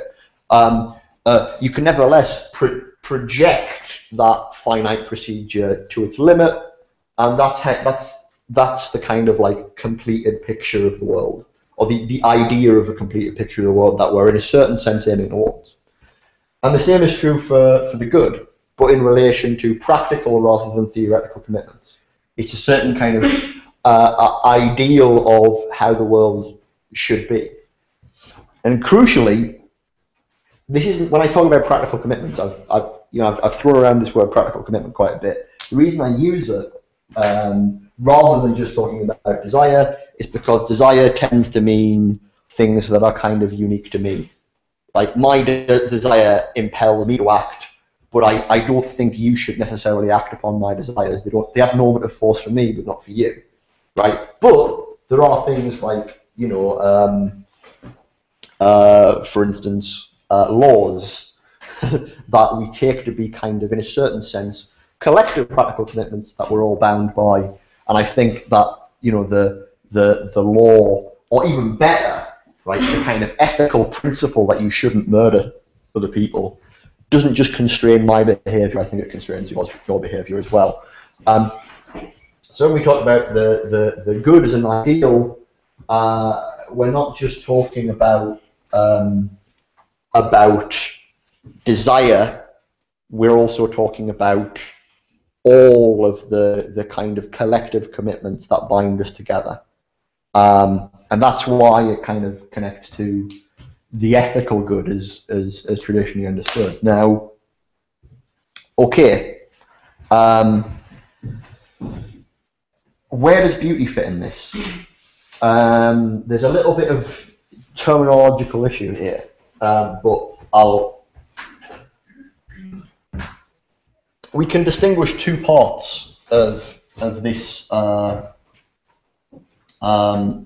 this set of truths, right? This part here and that part there, right? And these aren't going to be equal parts, by the way. I'm just representing them as halves because that's easy. On the one hand, we've got the necessary. On the other hand, we have the contingent. Right? So part of our world picture in the ideal, right, is and part of our world picture currently is certain conceptions of the way things need to be, the way things that are necessary, and then there are other things that simply are actual, right? Simply, you know, like there's a certain kind of rough distinction. This, if you look into this in depth, it becomes a hell of a lot more complicated. But I'm just going to keep it very, very primitive. You know, the fact that, in fact, even better, the fact that I'm wearing my Team Logocentrism shirt today is kind of contingent. I could have worn, you know, my epistemology police t-shirt or any of my other fantastic t-shirts.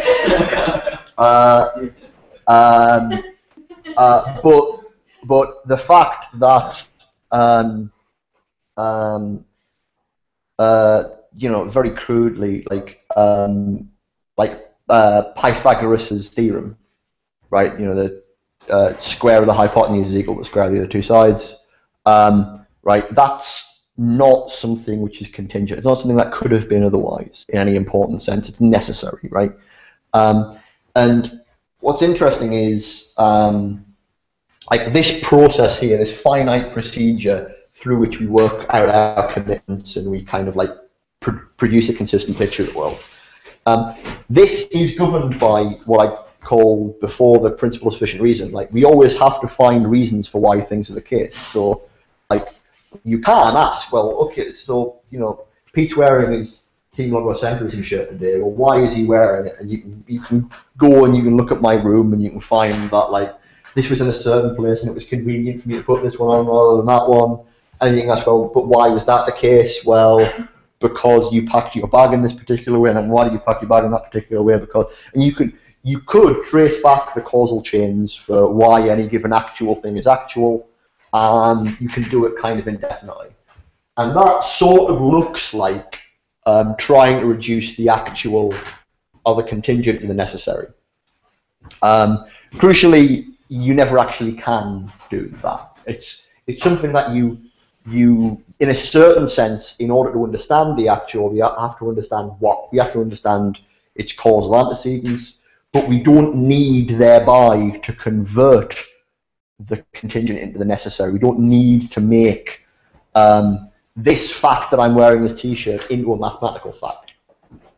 Okay, right? That crucial thing about the mathematical fact has very distinct reasons that can be kind of like elaborated.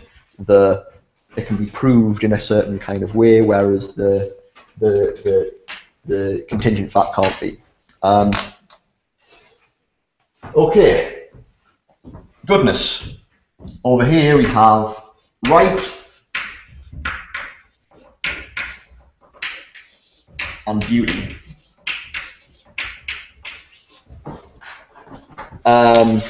So the terminological awkwardness here is that I used to think that that this was goodness. I used to think that you distinguished between goodness and beauty like necessary and contingency. So I used to think that like. Something quickly before you continue. Yeah. So you said that like the Pythagoras' theorem holds, but it holds within specific context. Euclidean geometry. Yeah, of course. Like, yeah. Like, he did say it was complicated. It gets complicated. No, but I mean that makes it somewhat contingent as opposed to just It's not absolutely necessary. It's in not. The way that you were saying. Yeah. It also made me think. Sorry, Yeah, I know that's. It also made me think about that and about kind of you said the necessary can kind of be proved. Is it related to like a finite, the finite giving of reasons? Yeah. Reasons? I mean, basically, like, when we get into these issues, and believe me, I would like to get into these issues. They're great, but they're deep. They're seriously deep, and we're going to end up talking about Zalamir's philosophy of mathematics, so maybe this is something for kind of like after lunch when we can talk about basically after dinner. Yeah. We'll just talk about Zalamir until lunch. Yeah. We'll just talk about Zalamir for 12 hours. But like basically, this is where we get into the issues of modal semantics and what modality is and how we think about it, and it's tricky, it's complicated, and it's fascinating. But I'm just going to stay at a fairly crude level. So it's a non-trivial relation. Yeah, this stuff is highly non-trivial. Highly non-trivial. Well, crucially, basically, if I was to put it really pithily, right, it turns out there isn't one notion of necessity. And so there's not one notion of contingency in relation to that necessity. In fact, there are a whole variety of necessity operators you can talk about. So you can talk about mathematical necessity, natural necessity in relation to certain physical laws as specified, or historical necessity. There are ways in which you can articulate this, and they're complicated. Necessity is like a semantic tool we have for managing the way in which we engage with certain kinds of reasoning, and the same is going to apply in the relationship between right and beauty. It's like wherever, like, but the point is that we can talk about the general form of necessity independently of its given types, and we can talk about the general form of rightness independent of its given types, because basically what rightness is here, as far as I'm talking about, is what you might call deontic necessity. Which is to say, whereas this is about natural necessity in a loose kind of sense, this is about normative necessity. It's about obligation, what you were obliged to do, and what you must do rather than what will happen.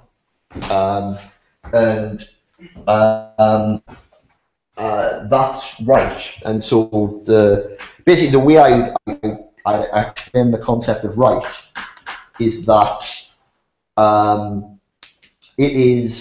we use the notion of right or correctness to describe how we should act in the last instance. So you can have various different kinds of normativity, various different kinds of obligations and ways in which you should act and can act and whatnot. There's not just one kind of normativity, but they can interact in interesting ways. So the example I gave before was, I shouldn't lie, right? All else being equal, shouldn't lie, right? You put a gun to my head, tell me to, admit I'm a CIA mole. Yes, I'm working for the CIA, right? There's an important sense in which I should do that, right? I should act in that way, and that's the sense in which it is the right action. Like the right action is the one which trumps the other actions that you have obligations or commitments to, right? And that's the kind of sense in which it's necessary. It's in terms of practical reasoning as opposed to theoretical reasoning, it's the kind of like base necessity. It's the thing that kind of comes out of the implication. Yeah. I don't yet understand why there's a bifurcation between right and beauty. This is what I'm getting to. Okay, so. I mean, just because necessary and contingency pretty much necessarily oppose, unless you want to talk about Mason or whatever, but like that which is necessary is not contingent, contingent is not necessary, but that doesn't seem to hold. Well, this is the thing. I think that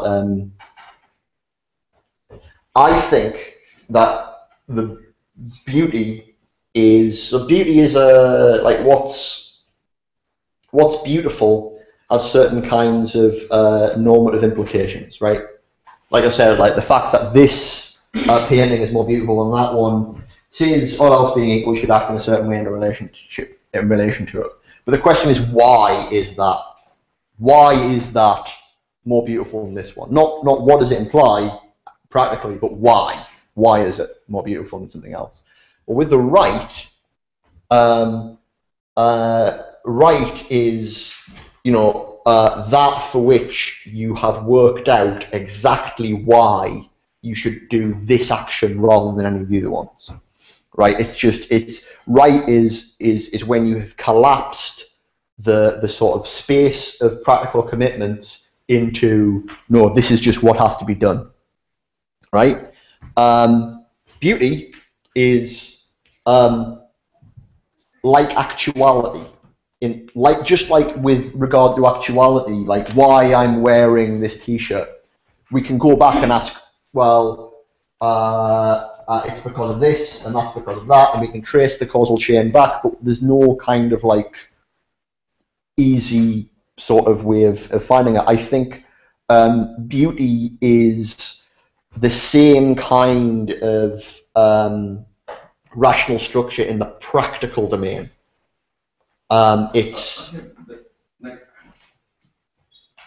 This is highly kind of like provisional, by the way. Because I still don't follow why like right and beauty have to be in opposition, which are in any sense held like this. Well, think of it. It's very easy to think of examples of things that will be right and beautiful. Yes, but they'll be right, and this is why the fact that like, you know, I've said there are multiple types of necessity and multiple types of contingency, right? This is just a form. The same is true here. Like, the thing is that like it's all about in relation to a given context of practical reasoning, and so this is why like, for instance, the issue of supererogation is interesting, because this is one way of thinking about supererogation, is that like, well, within this context, to say this thing is supererogatory is to say that there's some sense in which it should be this way, but not because it absolutely needs to be this way, not because that it is right for it to be this way. Like its normative force exceeds or is independent of what is right within the situation. And what is right within the situation is particular to the kinds of practical reasons that you will find within that situation. But then does the sort of logic of division that you're drawing between necessity track on to the logic of division between right and beauty? Because that just doesn't seem to be the case. That's what I'm saying. I think it does, but the thing is that like you know, like this is where we get into the really complex details, and I am nowhere near. Like I've done quite a bit of work on the semantics of lethic modality, but like extending it to this stuff is this is the beginning of a project, and it might turn out that I'm just totally fucking wrong here.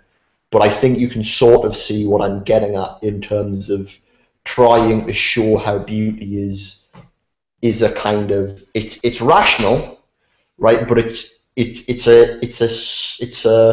a reason that exceeds what you have reasons for, in a certain sense. You kind of like to commit to the beauty of something involves kind of taking a leap beyond what is like absolutely justifiable within a given context. You're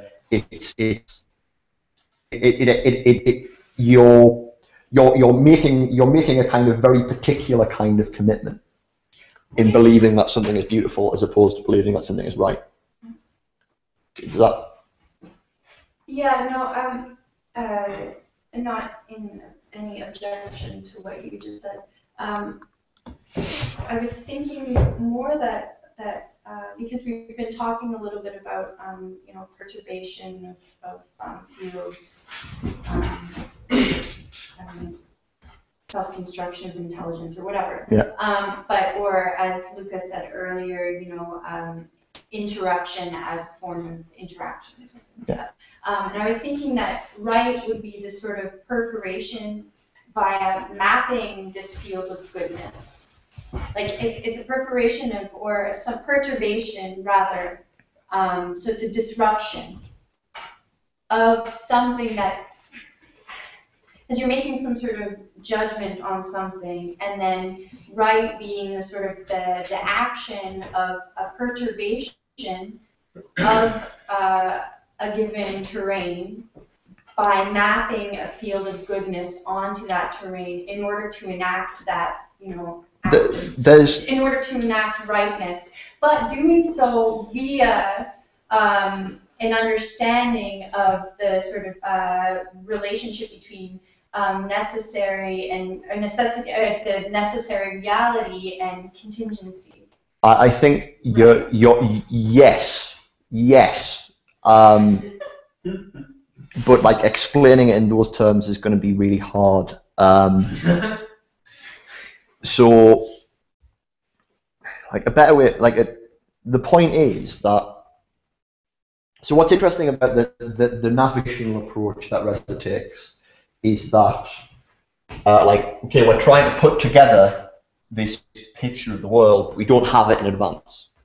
So actually, we have this kind of experimental revisionary approach to engaging in developing our picture of the way the world is. Now, what I'm saying is we have the same kind of experimental revisionary approach to developing our picture of the way the world should be, right? And there are certain, what I'm trying to kind of do in differentiating between right and beauty as necessity and contingency is when it comes to when we find necessities and we find invariants within this space, where we have a kind of certainty, we feel like we've hit upon a certain kind of fixity from which we can elaborate other things. But then there are equally things that aren't quite so fixed, that aren't quite so tied inferentially to the invariant structures of reality we've found. And so in here we're talking about invariant structures of reality, and here we're talking about invariant structures of the way reality should be, of the normative space of kind of collective fantasy, right? And what I'm sort of pointing out is that it's obviously the case. Very, very sticky. Yeah, but it's obviously the case that when we engage in any kind of dialogue about either of these things, truth or goodness, right? It's obviously the case that we disagree, and that we have different kinds of disagreements, right? But in order to have disagreements, we have to have certain common points of orientation, certain points of agreement in order to. And what I'm trying to sort of say is that this distinction between right and beauty is importantly a distinction between different kinds of disagreements we can have about the way the world should be. And disagreements about what is beautiful or not are kind of inherently less serious than because they play a different role within the inferential process of articulating how we think the world should be. Just as disagreements about fundamental laws of physics have a tendency to be a lot more serious than agreements about whether Pete is wearing this shirt or that shirt. There's the sort of practical roles of actuality and necessity and beauty and rightness are different. I think there's an important. So you're associating right with necessary. Yeah. Yeah. So this is practical necessity, theoretical necessity, practical necessity, theoretical contingency, practical contingency. Right. But the important thing about practical contingency is you're saying, okay, this this practical commitment is in some sense contingent, right? But that doesn't mean it's not a commitment, right? It still binds you. It still has a normative force on you. It's just the kind of normative force it has is different from the kind of normative force of like an ironclad commitment to what is right. But not without the possibility of revision, right? Yeah. They're both revisable. The difference is the process of revision in either case is different, and that's what distinguishes like the kind of reasoning we engage in about what's necessary and what's contingent and what's right and what's beauty. They're different in each case. Anyway, this like to go any deeper into this involves getting really deep into the structure of rationality. The thing that I want to just kind of the reason for showing you this is to kind of just show what the program is. This idea of being able to say that, look, beauty is not this kind of strange irrationality. It's not this thing which is beyond the scope of reason. It's a feature of the structure of practical rationality. But it's a certain, in a certain sense, it's the way practical rationality relates to its own excess. Okay, on this, speaking of excess, on this schema, is sublime contained within the code? Insofar as the sublime is a kind of, bear in mind that I'm talking about. Sublime is merely a subcategory of beauty. Yeah, sublime is a subcategory of beauty. Yeah. So when I'm talking about beauty here, I'm talking about beauty as a value, like truth and goodness. I'm saying it's a kind of real, serious, like formal, abstract structure. Whereas when we're talking about the sublime, it's part of the taxonomy of beauty. So everything that is sublime is beautiful. Yes, I think so. In a certain sense. Ferocious. Maybe, I mean, don't get me wrong. That there's a. I mean, it depends whether you. Okay, I mean, there's a good debate to be had there. All I want to say is that it's actually quite a substantive one because if sublime falls within good, but doesn't necessarily always fall within beauty, which I think you could construct an argument for, then the right beauty coupler no longer works as a structural dialectical tension in the same way as necessary contingency do, because you have a third term introduced into the tension. I think that's the asymmetry between what you've been saying and what Negarestani was saying last night. maybe. What he reversed at the beginning of his talk was exactly the scenario, Kant's scenario of the sublime, with that Deleuzean twist that in the second moment, the subject that's instantiated by what in the first moment on the ground under her feet is new rather than just awakened as she is in Kant. Okay, I suppose sublimity does have something to do with that whole disagreement between me and Reza, or like the exchange between me and Reza about whether or not the future has to recognise us. The sublime is fundamentally about some kind of more radical change or disruption than what we. It's about something which disrupts our anticipations, and so. I mean, I think again. We don't see anything looking back. Yeah. Because we can't even. I think it goes back to cognitive process or the inability to cognitively process this experience. Well, I suppose I'll put it this way, right?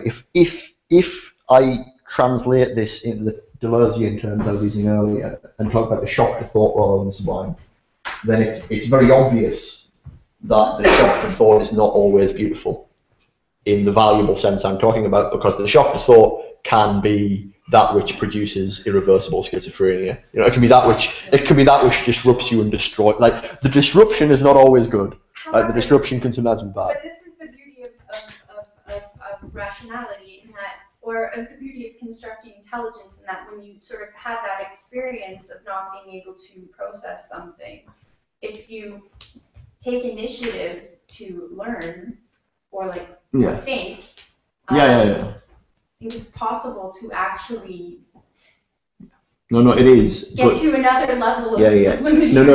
It is. It's just not necessary. So I mean, I suppose. Or resolve that initial question. the big issue is whether we define sublimity as, like, as it were, successful or failed disruption, like a disruption that we cope with or a disruption that just dissolves us. They're both sublimity. Sublimity is a challenge in that sense. Well, sublimity is the inducement that you either have to do what you say, or it's not. Well, not necessarily. Or it can destroy it.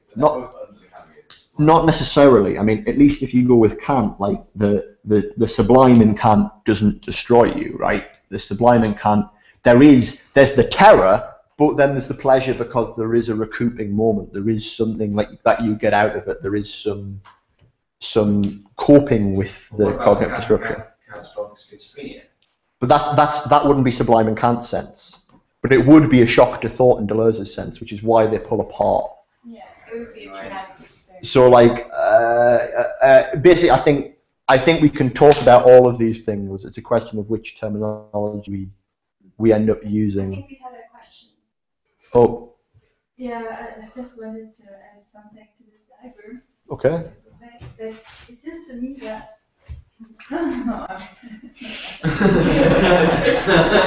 But if I had to talk, I would probably, because to me it seems like beauty has to be compared with something else to be part of this as it is right now in the diagram. Because when you act, when you decide what's practical reason, right? You decide what you ought to do. So you have some kind of plan, then you go, but so many other things can happen. Then you see a beautiful painting. Somebody can kick you, or you can just die, or you get sick. So how does, and this is contingent, right? Contingent. Yeah, I mean, the point is that it's not the fact that it happens to you. Like, that's contingency up here. Like, that's what happens, what's actually happening in the world, but it's a contingent occurrence. The sense in which beauty is kind of like practically contingent is rather that, like, so take your example, you like, or here's a better than seeing a painting, like, you know, you're going about your everyday business, maybe you're in a cafe or whatever, you standard philosopher example, sitting reading a book in a cafe, and you hear a song, like some music comes on, and like, it's beautiful. This is a great song. It's so good, you have to go out and buy that album. Right? That's how good it is. Right? Like, it's an aesthetic imperative that you go and get hold of the album. Right? But why is that an aesthetic? Why should you do it? You don't necessarily know. You haven't sat down and worked out why this is better than this. You haven't listened to the whole album yet. You've only heard a few kind of minutes of this song, right? What you're doing in cognitively kind of like appreciating the beauty, right? Prior to entirely understanding the whole chain of reasons for why it's aesthetically great or whatnot, is you're kind of undertaking this sort of just kind of leap. You're making a kind of leap into thinking about the way the world should be, that you can't. It's entirely distinct from rightness. You have no kind of good reasons as to why this is the optimal thing to do in relation to your other practical commitments. You just know it's got to be done. But when you want to do something and something happens that prevents you from doing it, and you have to change your commitments. Yeah. And that which happens to you, not necessarily beautiful music, but something else, right?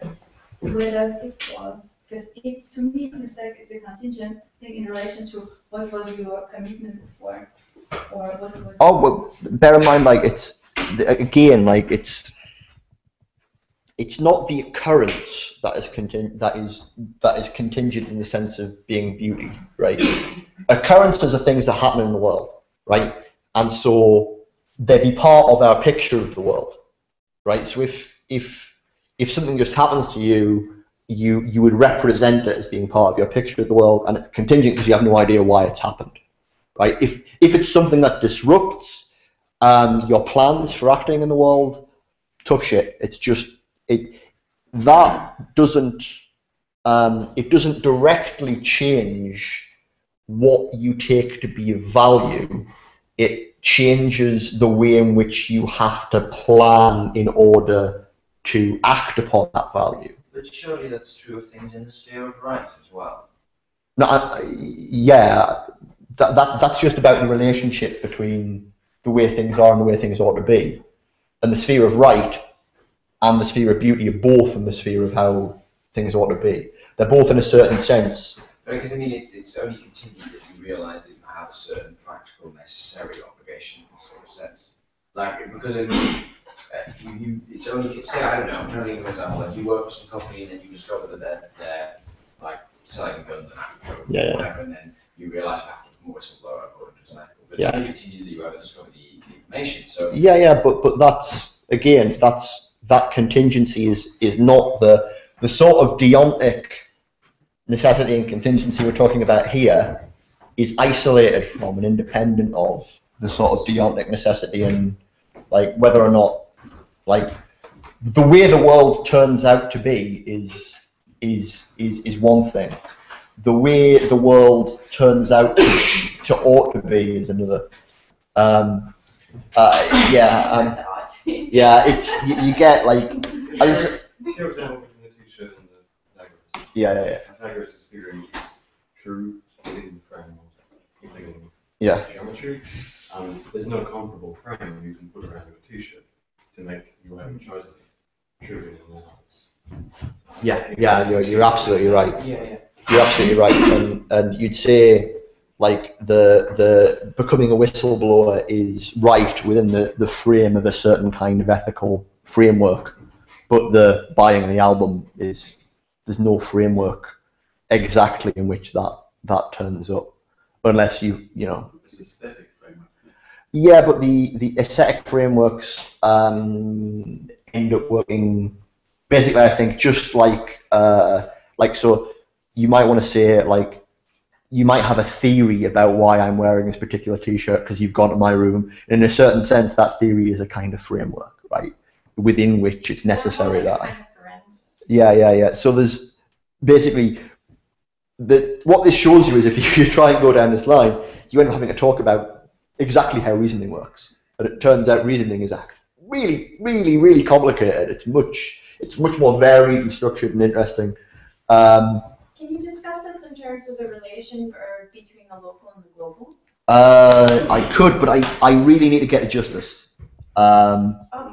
Because one quick point then. Okay. The local and global thing, it might be really long, but this is like basically a quick answer. Does right always trump beauty? Yes. Okay. That's what right is. Right is what trumps.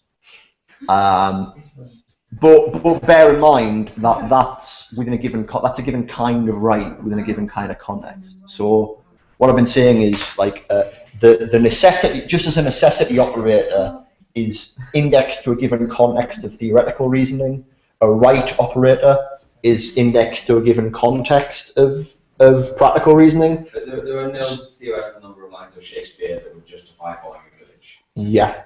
Exactly. Absolutely, bang on. So, what this is about thinking about certain kinds of inferential disconnects within practical reasoning. But anyway, right. Sorry, can I just add? I may have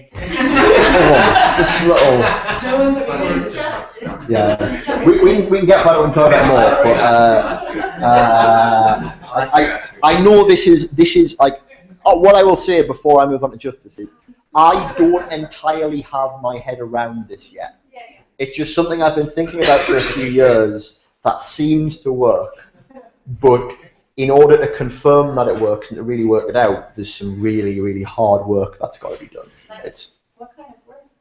I'm just curious. This kind of work. Well, theoretically, right? Theoretically, here you have to work out a full-blown modal semantics, which gives you the meaning of logical operators and shows how they work in theoretical reasoning. The idea is you'd have to do the same thing for practical reasoning. You'd have to be able to work out the logic of practical reasoning, and so basically, and I've got a paper that I've had on my hard drive with this title with almost nothing in it for like 2 years, which is The Logic of Beauty. Like, what this commits me to is the idea that not only is like logic something which is, so not only is beauty something which is part of the structure of rationality, but you can actually quite literally talk about the logic of beauty, and that's a really hard commitment. That's like I've committed myself to a whole load there. Like that's like yeah. Not least of which I'll have to show that on a logical level there cannot be any third term which is constitutively a part of beauty that can't be subsumed under right or beauty. Like so over good. It has to be only good without right beauty in order for the necessary contingent logic to track. Yeah. You're right. You are right. It's difficult.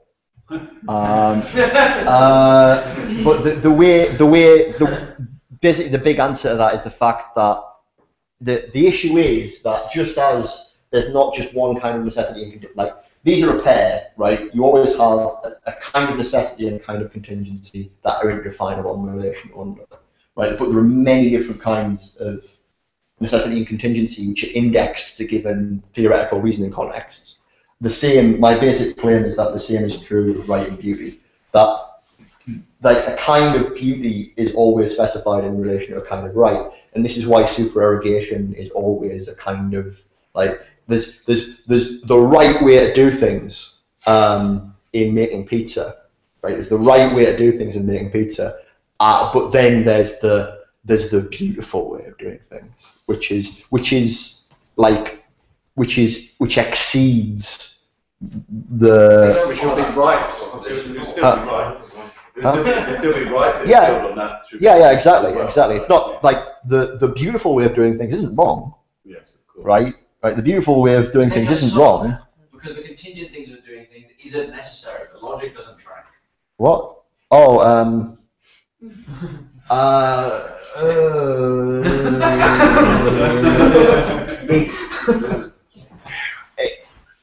the asymmetry comes out of the difference between theoretical and practical reasoning, and we should have a conversation about that asymmetry because it is like the symmetry is broken in an important way. I just don't think it's an intractable break. It's an interesting break that tells you useful things. And as Katrina was just, I think the local verbal deformations and the question of complexity are probably going to be the things you have to get into. Yeah, well, local and global here is to do with, it all comes down to, okay, like, I still haven't got the gist of it, but very, very quickly, right, you know, I've talked about monotonic and non-monotonic reasoning. Right, turns out there's not just a distinction between monotonic and non-monotonic. There's a distinction between what you might call globally monotonic reasoning, locally monotonic reasoning, and then non-monotonic reasoning. That makes sense. Right? Locally monotonic reasoning is basically when you have necessity within a certain context.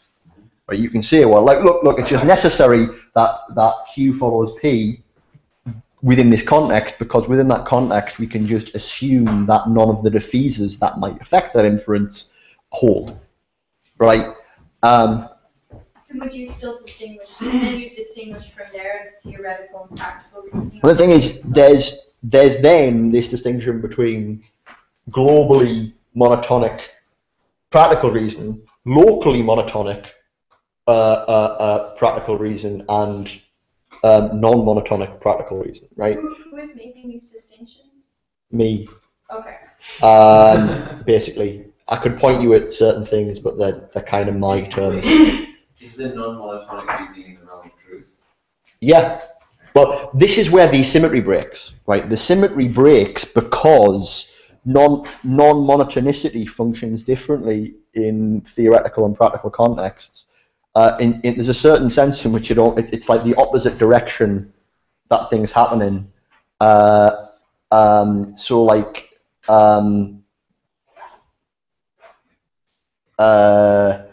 take the Everest, wanting to climb Everest, going to Nepal thing, right? Like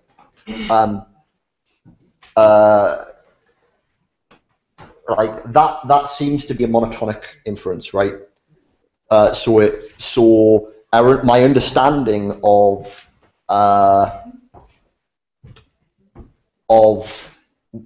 what it would be to do that is like symmetrical with what it is for it to be the case. So knowing what it is for someone to climb Everest is kind of symmetrical with knowing what it would be to have climbed Everest, right? Because it's a monotonic inference. Like, if you climb Everest, it's just necessary that you have gone to Nepal, right? But what about inferences that are feasible, right? If there's many different ways of doing a particular thing, right? Or rather, if there's many different ways in which, basically the thing is, the defeasors, the way in which the defeasors affect your understanding shifts between theoretical and practical understanding, and that's where the symmetry breaks. Like, it's when you get to inferences that have like lots of defeasors that the symmetry between theoretical and practical reasoning breaks. And bear in mind that the difference between necessary and contingent, and this is the difference between monotonic and non-monotonic in an important way. So the way in which the symmetry is broken here is different. Like the way in which these relate is different from the way in which these relate, because. So just to clarify, does this mean that it wouldn't just like break the theory were there to be a third constitutive part of which there could not be? Because in transition from theoretical to practical reasoning, a dialectically opposed pair can transition into being like a tertiary or a quadrantly opposed. I mean, I don't think there's going to be a third term. If there was a third term, I think I would be wrong, but I just think the third term is the wrong way of looking at it. Unless it's this one. No, I don't think it's going to be this. Let's talk about this more later, because justice, guys, right? And I know this is getting very late, and we're all getting hungry. I know I'm getting hungry. So. I think your third term might be. Sorry.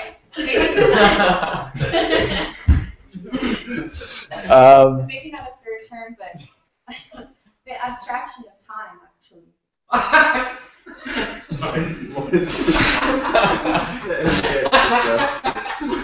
I'm going to let that hang. That can punctuate the. I think it's incredibly important. We need to think about this in terms of its. Okay, right. Anyway, what I have done there, roughly, is give you my theory of what beauty is as a value. Right. Okay, where am I at? Okay. 1/3 of the way through the lecture, then.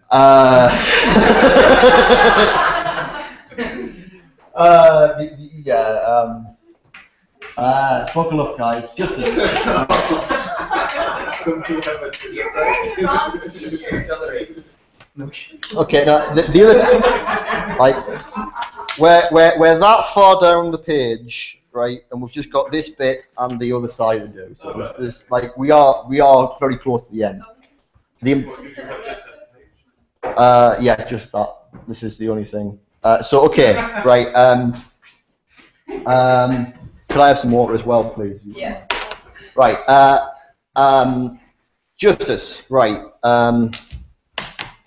So, what I said in like giving the program that I'm trying to kind of pursue is to try and come up with a politics of justice comparable to Foucault's ethics of autonomy, right, or ethics of like individual freedom.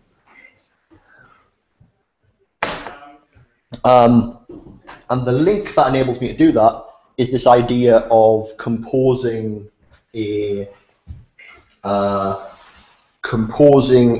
collective agent out of an individual agent. Now, there are three crucial sort of precursors here. There is Plato, Spinoza, and Hegel. And I can almost kind of go through these in the opposite order, because the Hegelian idea I've already explained. It's this idea that the structure of rational agency can be recursively applied. We can think about collective agents in the same way we think about individual agents. Right, Spinoza. You remember what I was saying about Spinoza's solution to the kind of what looks like the problem of egoism in his philosophy, like what's good or bad for a given, like there's no good and evil in a transcendent sense, it's just what's good or bad for a given mode, but that doesn't mean that we're pitted against each other in a kind of war of all against all, because there's a certain sense in which we're part of a larger mode.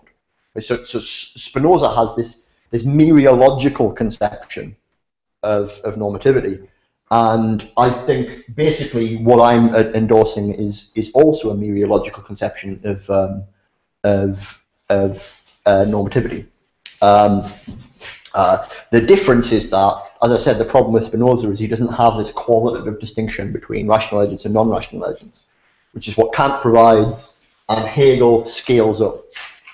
But what this means is you get, via this kind of intersection, you get this useful distinction between, well, you get this idea of a deontological monad.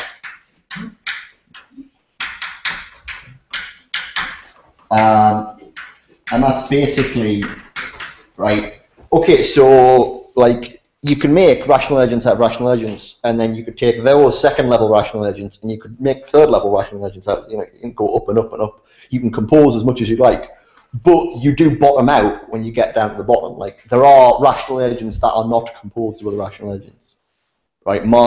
I don't believe I'm composed with rational agents. Like, I don't think any of my parts of me as a system is in and of itself independently capable of rational agency, right? The idea of a deontological monad is important, and it will become important because Plato, right? Plato's idea of justice, right? And again, this is another case where I think Plato was basically on the right track, but not quite completely. So Plato thinks that in the Republic, Plato says that justice is the mental health of the state. So he makes an analogy between the individual mind, which he has this kind of threefold conception of, and the, yeah, Plato has this threefold conception of the mind, like thumos, and I can never remember the other Greek terms. It influenced Freud in coming up with the ego, superego distinction.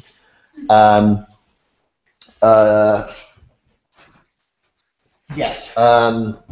So Plato is quite explicit that we understand the state as a whole, like its norms of proper functioning in terms of the norms of proper functioning of the individual. So like we've got a collective cognitive system, and it's whether or not it's working properly is to be understood in terms of the individual. Now the problem with this becomes very apparent in Plato insofar as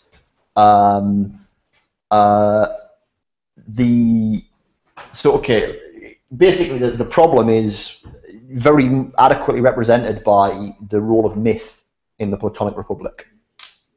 In the Platonic Republic, right, you have a myth which is meant to keep the state functioning. It's the threefold part of the mind is actually turned into a threefold class system or caste system, and only the top caste is supposed to know actually what's really going on and why the state is the way it is, in fact they're supposed to lie to the people at the bottom for their own good. And this is because the caste at the top, they're the people who actually know what the good is, quite literally. They have the access to the form of the good because they've been trained from birth to be philosopher kings and all the kind of standard crap, right? But what this kind of gives you an insight into is the question of how the whole, the state as a whole, should relate to the deontological monads. Like because if we take like Kantian autonomy, right, theoretically these guys shouldn't be bound by any kind of collective system of commitments, right, which is part of what it is to be part of a collective agent, that they don't have consent to, and the model of myth removes consent. Could you put a little bit more flesh on bones of the deontological monad concept? Because it's, as you said there, it's just like minimally decomposable. Yeah. Starting of rational agents. That's it. But how does that distinguish from just saying like the individual or something like that? I mean, I understand that you put some theoretical weight behind it, but so in a Hegelian sense. No, I mean, I mean it to be really minimal. I mean it to be literally just defined as rational agents that can't be decomposed into other rational agents. And it's useful to have such a minimal concept because the way I'm going to use it. Why specifically does it fuse between Spinoza and Hegel on theoretical? Yeah. Oh, but it's because the thing is that in Spinoza you've got a compositional model, right, in which there is no bottom. There is no monad in Spinoza. There's no kind of fundamental level of agency that the state should have some kind of important normative relationship to. Whereas what I'm going to try and argue for is you do have this kind of like compositional flaw in the, and I floor as opposed to ceiling, in the kind of Hegelian model of collective agency, and that this can give you some interesting normative consequences. And they're normative consequences that follow from the idea that these deontological monads are autonomous. Like normatively, they should be autonomous, right? See how this figures in. Okay. Before that, you said that myth. Like, what did you say exactly about myth? It myth belies autonomy. Okay. But the other figure that we could bring in here to kind of represent the problems of compositionality is Hobbes and the Leviathan. The Leviathan is a compositional model of the state, or a compositional model of society in which you have this kind of collective agency, but it's a collective agency that is kind of it's got bugger all to do with what the people at the bottom want. It's this kind of, it is quite literally, it's a monster, right? And what the Hobbesians state presents us with an example of is a case in which the autonomy of the whole is completely independent of the autonomy of the parts. Like the state is composed out of all of the individuals, but it doesn't. It as a cognitive unit, as a collective agent, just doesn't prioritize or really give a shit about the autonomy of the individuals or really anything that they want. It's just interested in its own kind of, like, even if this isn't exactly what Hobbes says, you know. The state. Yeah, like we can imagine, like, if we can be composed into larger collective systems, right? We can imagine being composed into systems that have their own ends that are completely independent of ours. And in fact, like, this is to a certain extent what we talk about when we talk about capitalism. Right? We're talking about this kind of like, look, capitalism is just us, right? It's just us. We've been somehow configured together in a way that kind of continues to act. I'd say it's not exactly collective agency. It's, you know, power is precisely, as I defined it in relation to Foucault, is kind of the inverse of agency. But you know, that there are forms of collective agency that are genuinely involved in it. It's just not as simple as saying that capital is this kind of like single individual that is making decisions on its own behalf independently of us. It's, yeah. And it's more like AI than AGI.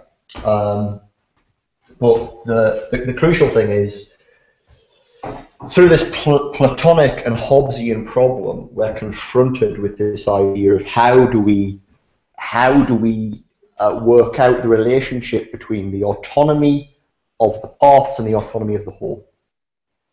And I think this is the actual problem of justice. Like the problem of justice is of thinking through the autonomy of the a genuinely collective agent, right? is thinking about the relationship between the autonomy of the collective agent and the autonomy of the individual parts. And basically, yeah. Don't you make a move there that corresponds again in the aesthetic part to the system? Let's kick this down the road if you don't mind. I'm interested. I don't understand. I believe the Americans lived with shock and awe out of the Leviathan. The shock and awe. Yeah. I'm sure we can. I'm sure there's something to be said there about like disruption of collective cognitive structure. You know, you can talk about that, but I just sense between the, just what you said, between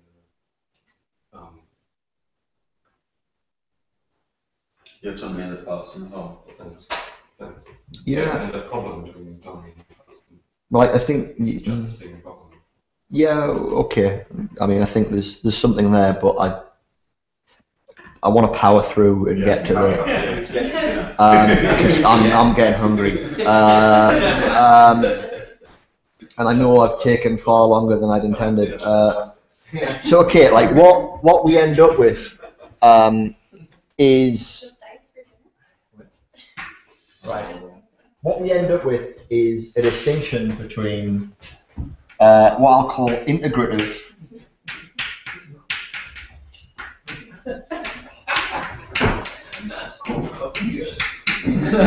and ampliative dimensions of justice. Right, so the integrative question is the question that is which is most consistently raised and almost exclusively focused on. And this is the question of how do we make our freedoms consistent? How do we make our not just our commitments consistent so as to create action as a whole, but rather how do we make our abilities to act individually consistent, so that we don't tread on each other, like me exercising my freedoms and take away your freedom, right? That's the integrative question. It's the classic question of liberal theories of justice, thinking of John Rawls being I have respect for Rawls. I think he's more complicated than people have a tendency to be, but the wider scope of Rawlsianism is kind of completely trapped within, as far as I'm concerned, this kind of integrative picture of justice. What I'm interested in is, as distinct from this, is ampliative justice, the ampliative dimension, which is how it is that we increase our freedoms through collective, through relating to one another. So how do we gain freedoms as a whole that we lack as individuals? And the crucial thing is that, like in the Hobbesian's case, well, yeah, the Leviathan as a whole has capacities that the individuals don't have, but they're not capacities that can be exercised by the individuals. So, like, it's in an important sense unjust. Unless they're sovereign. Yeah, unless they're sovereign. But you know, fuck that guy. Like Ultron. Yeah, and so the question is, how does the freedom of the collective agent as a whole relate to the freedom of the deontological monads? And in fact, actually, it's not just that question, but rather a general compositional question about how the freedom of the whole relates to the freedom of the parts. It's just that this is the extreme form of the question, because these are the minimal parts. That's what's interesting about having this idea of a deontological monad, is it takes this question of the compositional relation between the autonomy of the parts and the autonomy of the whole to its limit. And basically, my normative conception of justice is that justice is the kind of scale invariant question of how the freedom of the parts is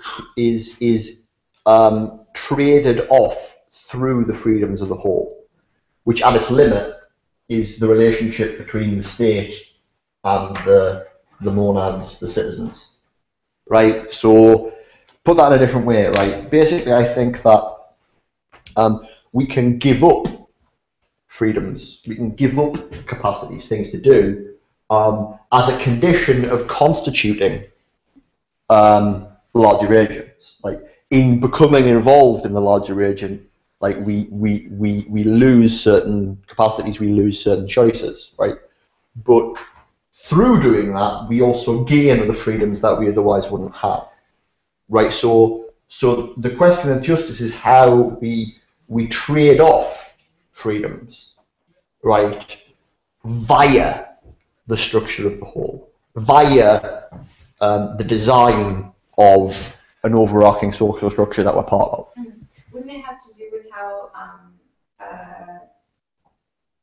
each part articulates its autonomy? Yeah. I mean, when I say scale invariant, it means you can imply, you can consider this question of justice at any level. You can think about the relation between,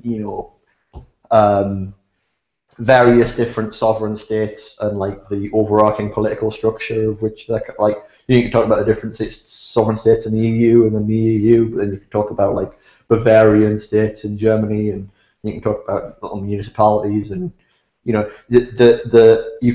scale invariant. But the point is that at the limit, what you're interested in is these guys and how their freedom, like the point is that the freedom of these guys is the end to which the state is the means. Could right? you relate this to like the exit over voice question, where like, I mean, in some sense, that you can use the same description that you had of giving away certain freedoms and then getting other freedoms, and you can translate that into having certain freedoms in one context, so you move to another one and gain others. Yeah. It's Do you know what I mean? No. You're totally right insofar as this framework is how I think we should think about those questions, because so far I'm just kind of representing everything as kind of like all neatly integratable into one single system. But the question becomes like, but what about when you've got kind of subsystems, and how do they?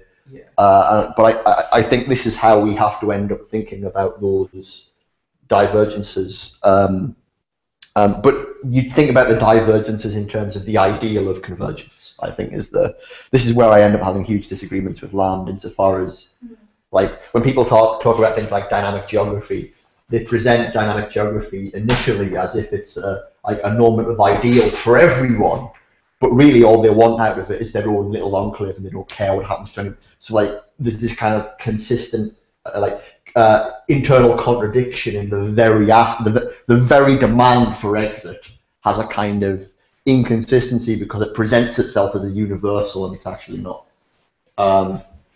But anyway, like we could talk more about that in a bit. All I want to say is that this ends up getting you to a situation in which you're talking about the precise way of articulating the idea of people as ends in themselves, insofar as the deontological monads are ends in themselves. You've got the whole here, you've got various different parts, and then you've got like parts of parts and parts of parts, blah blah blah blah, and then at the end you've got the monads, right? So the idea is like the freedom of these is a means to the freedom of theirs, and the freedom of these is the freedom of this is a means to the freedom of these in a certain sense, right? You can get more complicated stuff in here. It's like Wimsatt's functionalist diagram. Yeah, this is it. We're talking about designing social structures. We're talking about designing the capacities of social structures, right? But we're talking about the normative constraints upon such design, right? But the ultimate normative constraint is that what is the purpose of the system? The purpose is these guys. The purpose is the deontological monads, the ends in themselves, right? the system should only be structured in order to, through its collective freedom, maximize the freedoms of the individuals, right? And so an interesting way of thinking about this is that this is the relationship between justice and law, insofar as law is the actual implementation. It's the way, like, we go, look, right, guys, we're going to work out some kind of social structure for living together, which will enable us to increase our freedoms. Great. But when you go, oh man, this law is just fucking sucks. It doesn't maximize our freedoms. It's unjust. Right. The point is the implementation can fall short of the standard. But then formally, this is just utilitarianism, where you've taken utility out of freedom. No, I don't think so. I mean, like, in the sense that, yeah, it's about questions of optimization, then yeah. But, and here is the crucial thing, the optimization is not just integration. It's not just, oh, we already know what we want. We already know what we want. We already know what we can do. The question is, how do we just make it so that we don't tread on each other's toes? Right? No. The question is, the ampliative question also comes in. The ampliative question is, like, how do we actually, as a society, evolve? Yeah, exactly, and I think that's the gravity of the situation, right? The ampliative aspect being that, say, the monad at the bottom is unhappy with the way the system is functioning and decides to try and jump to the top, or just decide wants to exit. I mean, that can create such a disorder, right? So there needs to be some kind of gravity that's holding these things together. I think holding them in place. Okay, I mean. And I think the ampliative aspect, like if there's this sort of understanding of that being central, Well, as opposed to just integration. Yeah. I mean, just like jumping on it, the reason I raised the utilitarian thing is that there's presumably on the same kind of register, there's the problem of, you know, you have a utility monster problem. Like, what if there's just one monad that gets an incredible amount of utility out of, like, 20 chocolates, so you just have to restrict all sides, so then you get more positive utility. Well, is there a freedom monster, and isn't the freedom monster just the sovereign? The sovereign in the Hobbesian sense has complete control as a massively amplified freedom out of the whole system being funneled into them. Yeah, it would be, but that's why you have to. I mean, basically, the other thing I would say is that the so, like, you know, the Rawlsian idea of the original position. No. The Rawlsian idea of the original position is you have to kind of work out, like, distributive questions in society and legal questions on the basis of, like, you pretend that you don't know where you are going to be in that society. And I think there's, again, like, there is a core to it that's right, and then there's a load of really kind of, like, frustratingly terrible Rawlsianism that comes out of it. But the thing that's right about it is, and it's just presented wrongly, is that when we're asking these design questions, how are we going to functionally structure the collective so as to maximize the freedoms of the individuals, right? We have to consider those individuals as generic individuals. It's not the people we've got now exactly. What we're interested in is how do we have to articulate the social roles, right? Rather than how do we have to articulate the specific groups and their specific desires, and there is, of course, like, a horrible tension there insofar as any politics actually comes down to dealing with what you've already got. So you can't do this thing of just like, well, we're just going to design a perfect society and then implement it.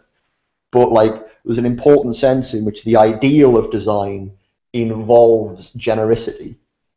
And so. Well, maybe there's something. I mean, you can look at the invariance between the psychology of each social group, and then maybe, you know, design, because it's in like an architect, you're engineering something. It's the architecture of it being sort of based on psychology, an invariant psychology that is ampliative.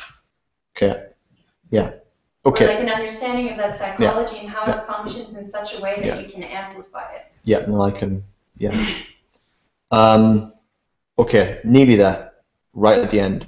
Right. Okay. one more point about utilitarianism. The crucial thing here is that when I'm saying we have to maximize the freedom of the whole to maximize the freedom of the parts, what I'm not saying is it's not about maximizing the utility of these guys, right? A better way of thinking about it is the evolution of the whole, right? The purpose of the evolution of the whole is to enable the evolution of the parts. And that's what utilitarianism doesn't really get. It always treats preferences and desires as these things you just have, and they're there, they're more or less fixed, and the question is just how you optimize action to fill them. Whereas for me, the whole question of like freedom and evolution is actually going to be about acquiring new and better and more interesting desires and developing as a fully rounded individual, which is to say both a practical and theoretical individual, not just a theoretical one. Okay, so what is this ampliative justice, this illiberal justice? That is the question. Right? That's acceleration. Okay, actually, before you move on to acceleration, I don't understand. Once you get there, this is what you're going to do now. Why is this coming out of beauty? Or is that going to be the That's the point. Right. Okay. Here we go. Right. The point of the whole thing. Draw, the ultimate answer to the ultimate question of life, the universe, and everything. When we talk about acceleration, I think what we're talking about is this ampliative justice. It's a kind of emancipation which is not merely like an emancipation from each other, like a kind of securing of our little sphere of action in relation to others' sphere of action. Because that's what integration is about, is like avoiding oppression, right? This is about becoming more than we are. But isn't the acceleration the dialectic between integrated and ampliated freedom? Because you can't just kind of amplify have ampliated freedom through you can't have your ampliated freedom without kind of no, yeah, okay, yeah. No, I mean, this is a condition of this, but yes. A way of looking at this, right? Strangely enough, is right, beauty. I don't know. I kind of disagree because I think that it doesn't necessarily mean you have to integrate. Because depending on the system, right? Because say the system is such that there are so many incompatibilities that it actually makes sense to disintegrate. As I say, like this is. And that as ambient. Yeah, but that can be the case.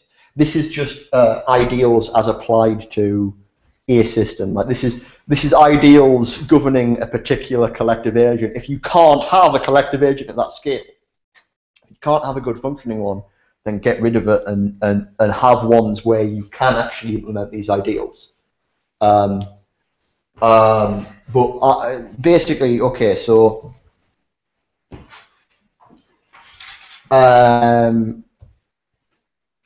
acceleration as ampliative justice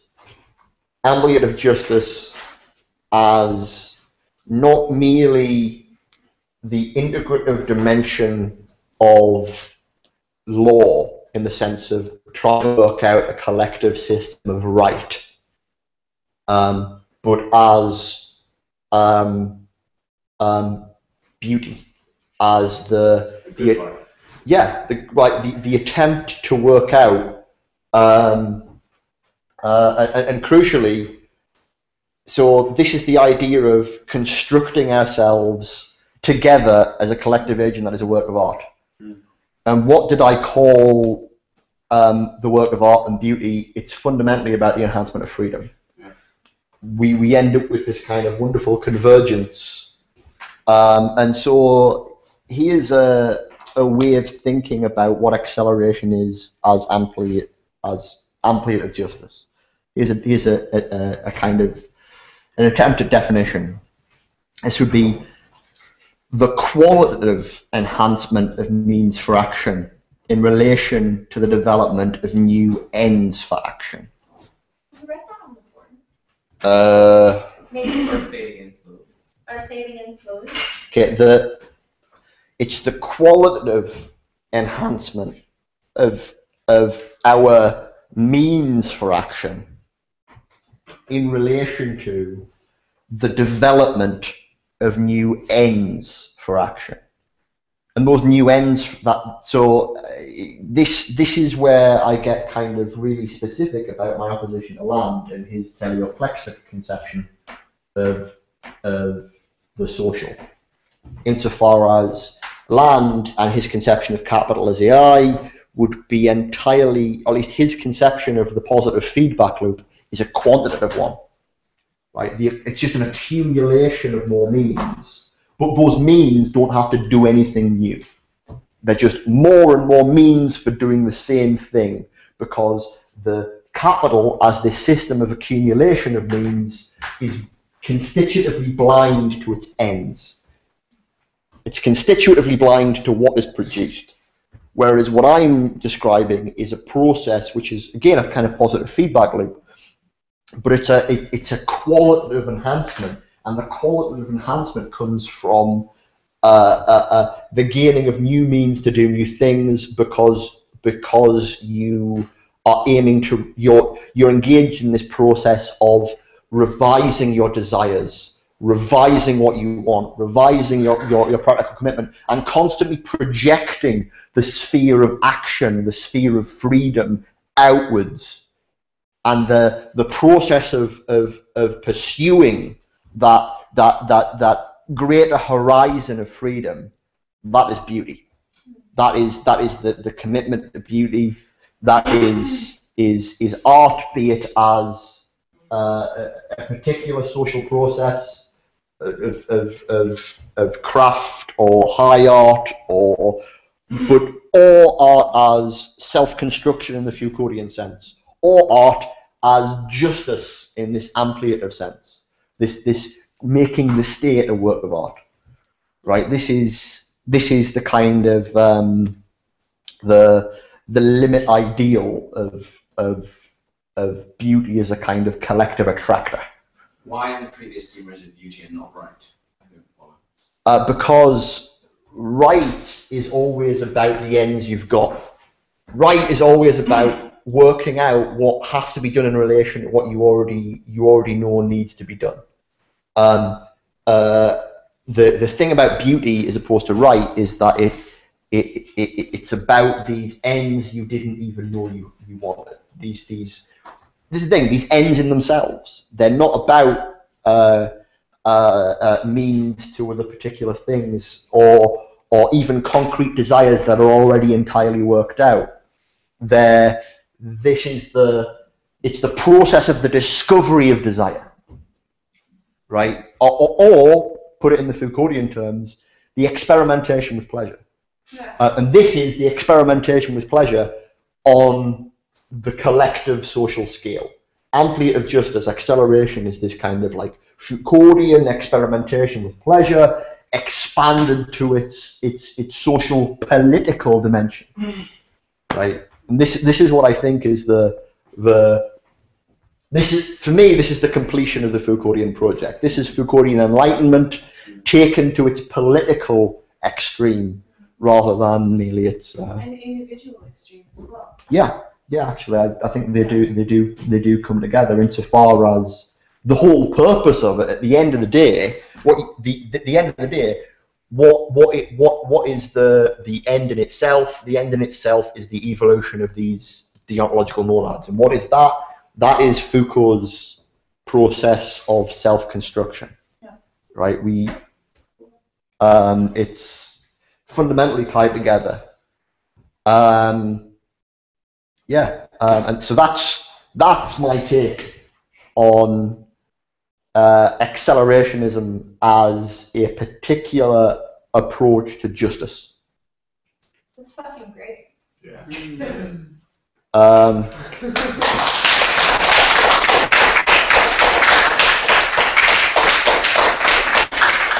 And that is about, like, oh god, yeah, well beyond the time I should have taken. So I reckon let's go get some food. and then we can maybe talk to Yeah. people. Talk over food. That's even better. Yeah. We still have to make the food.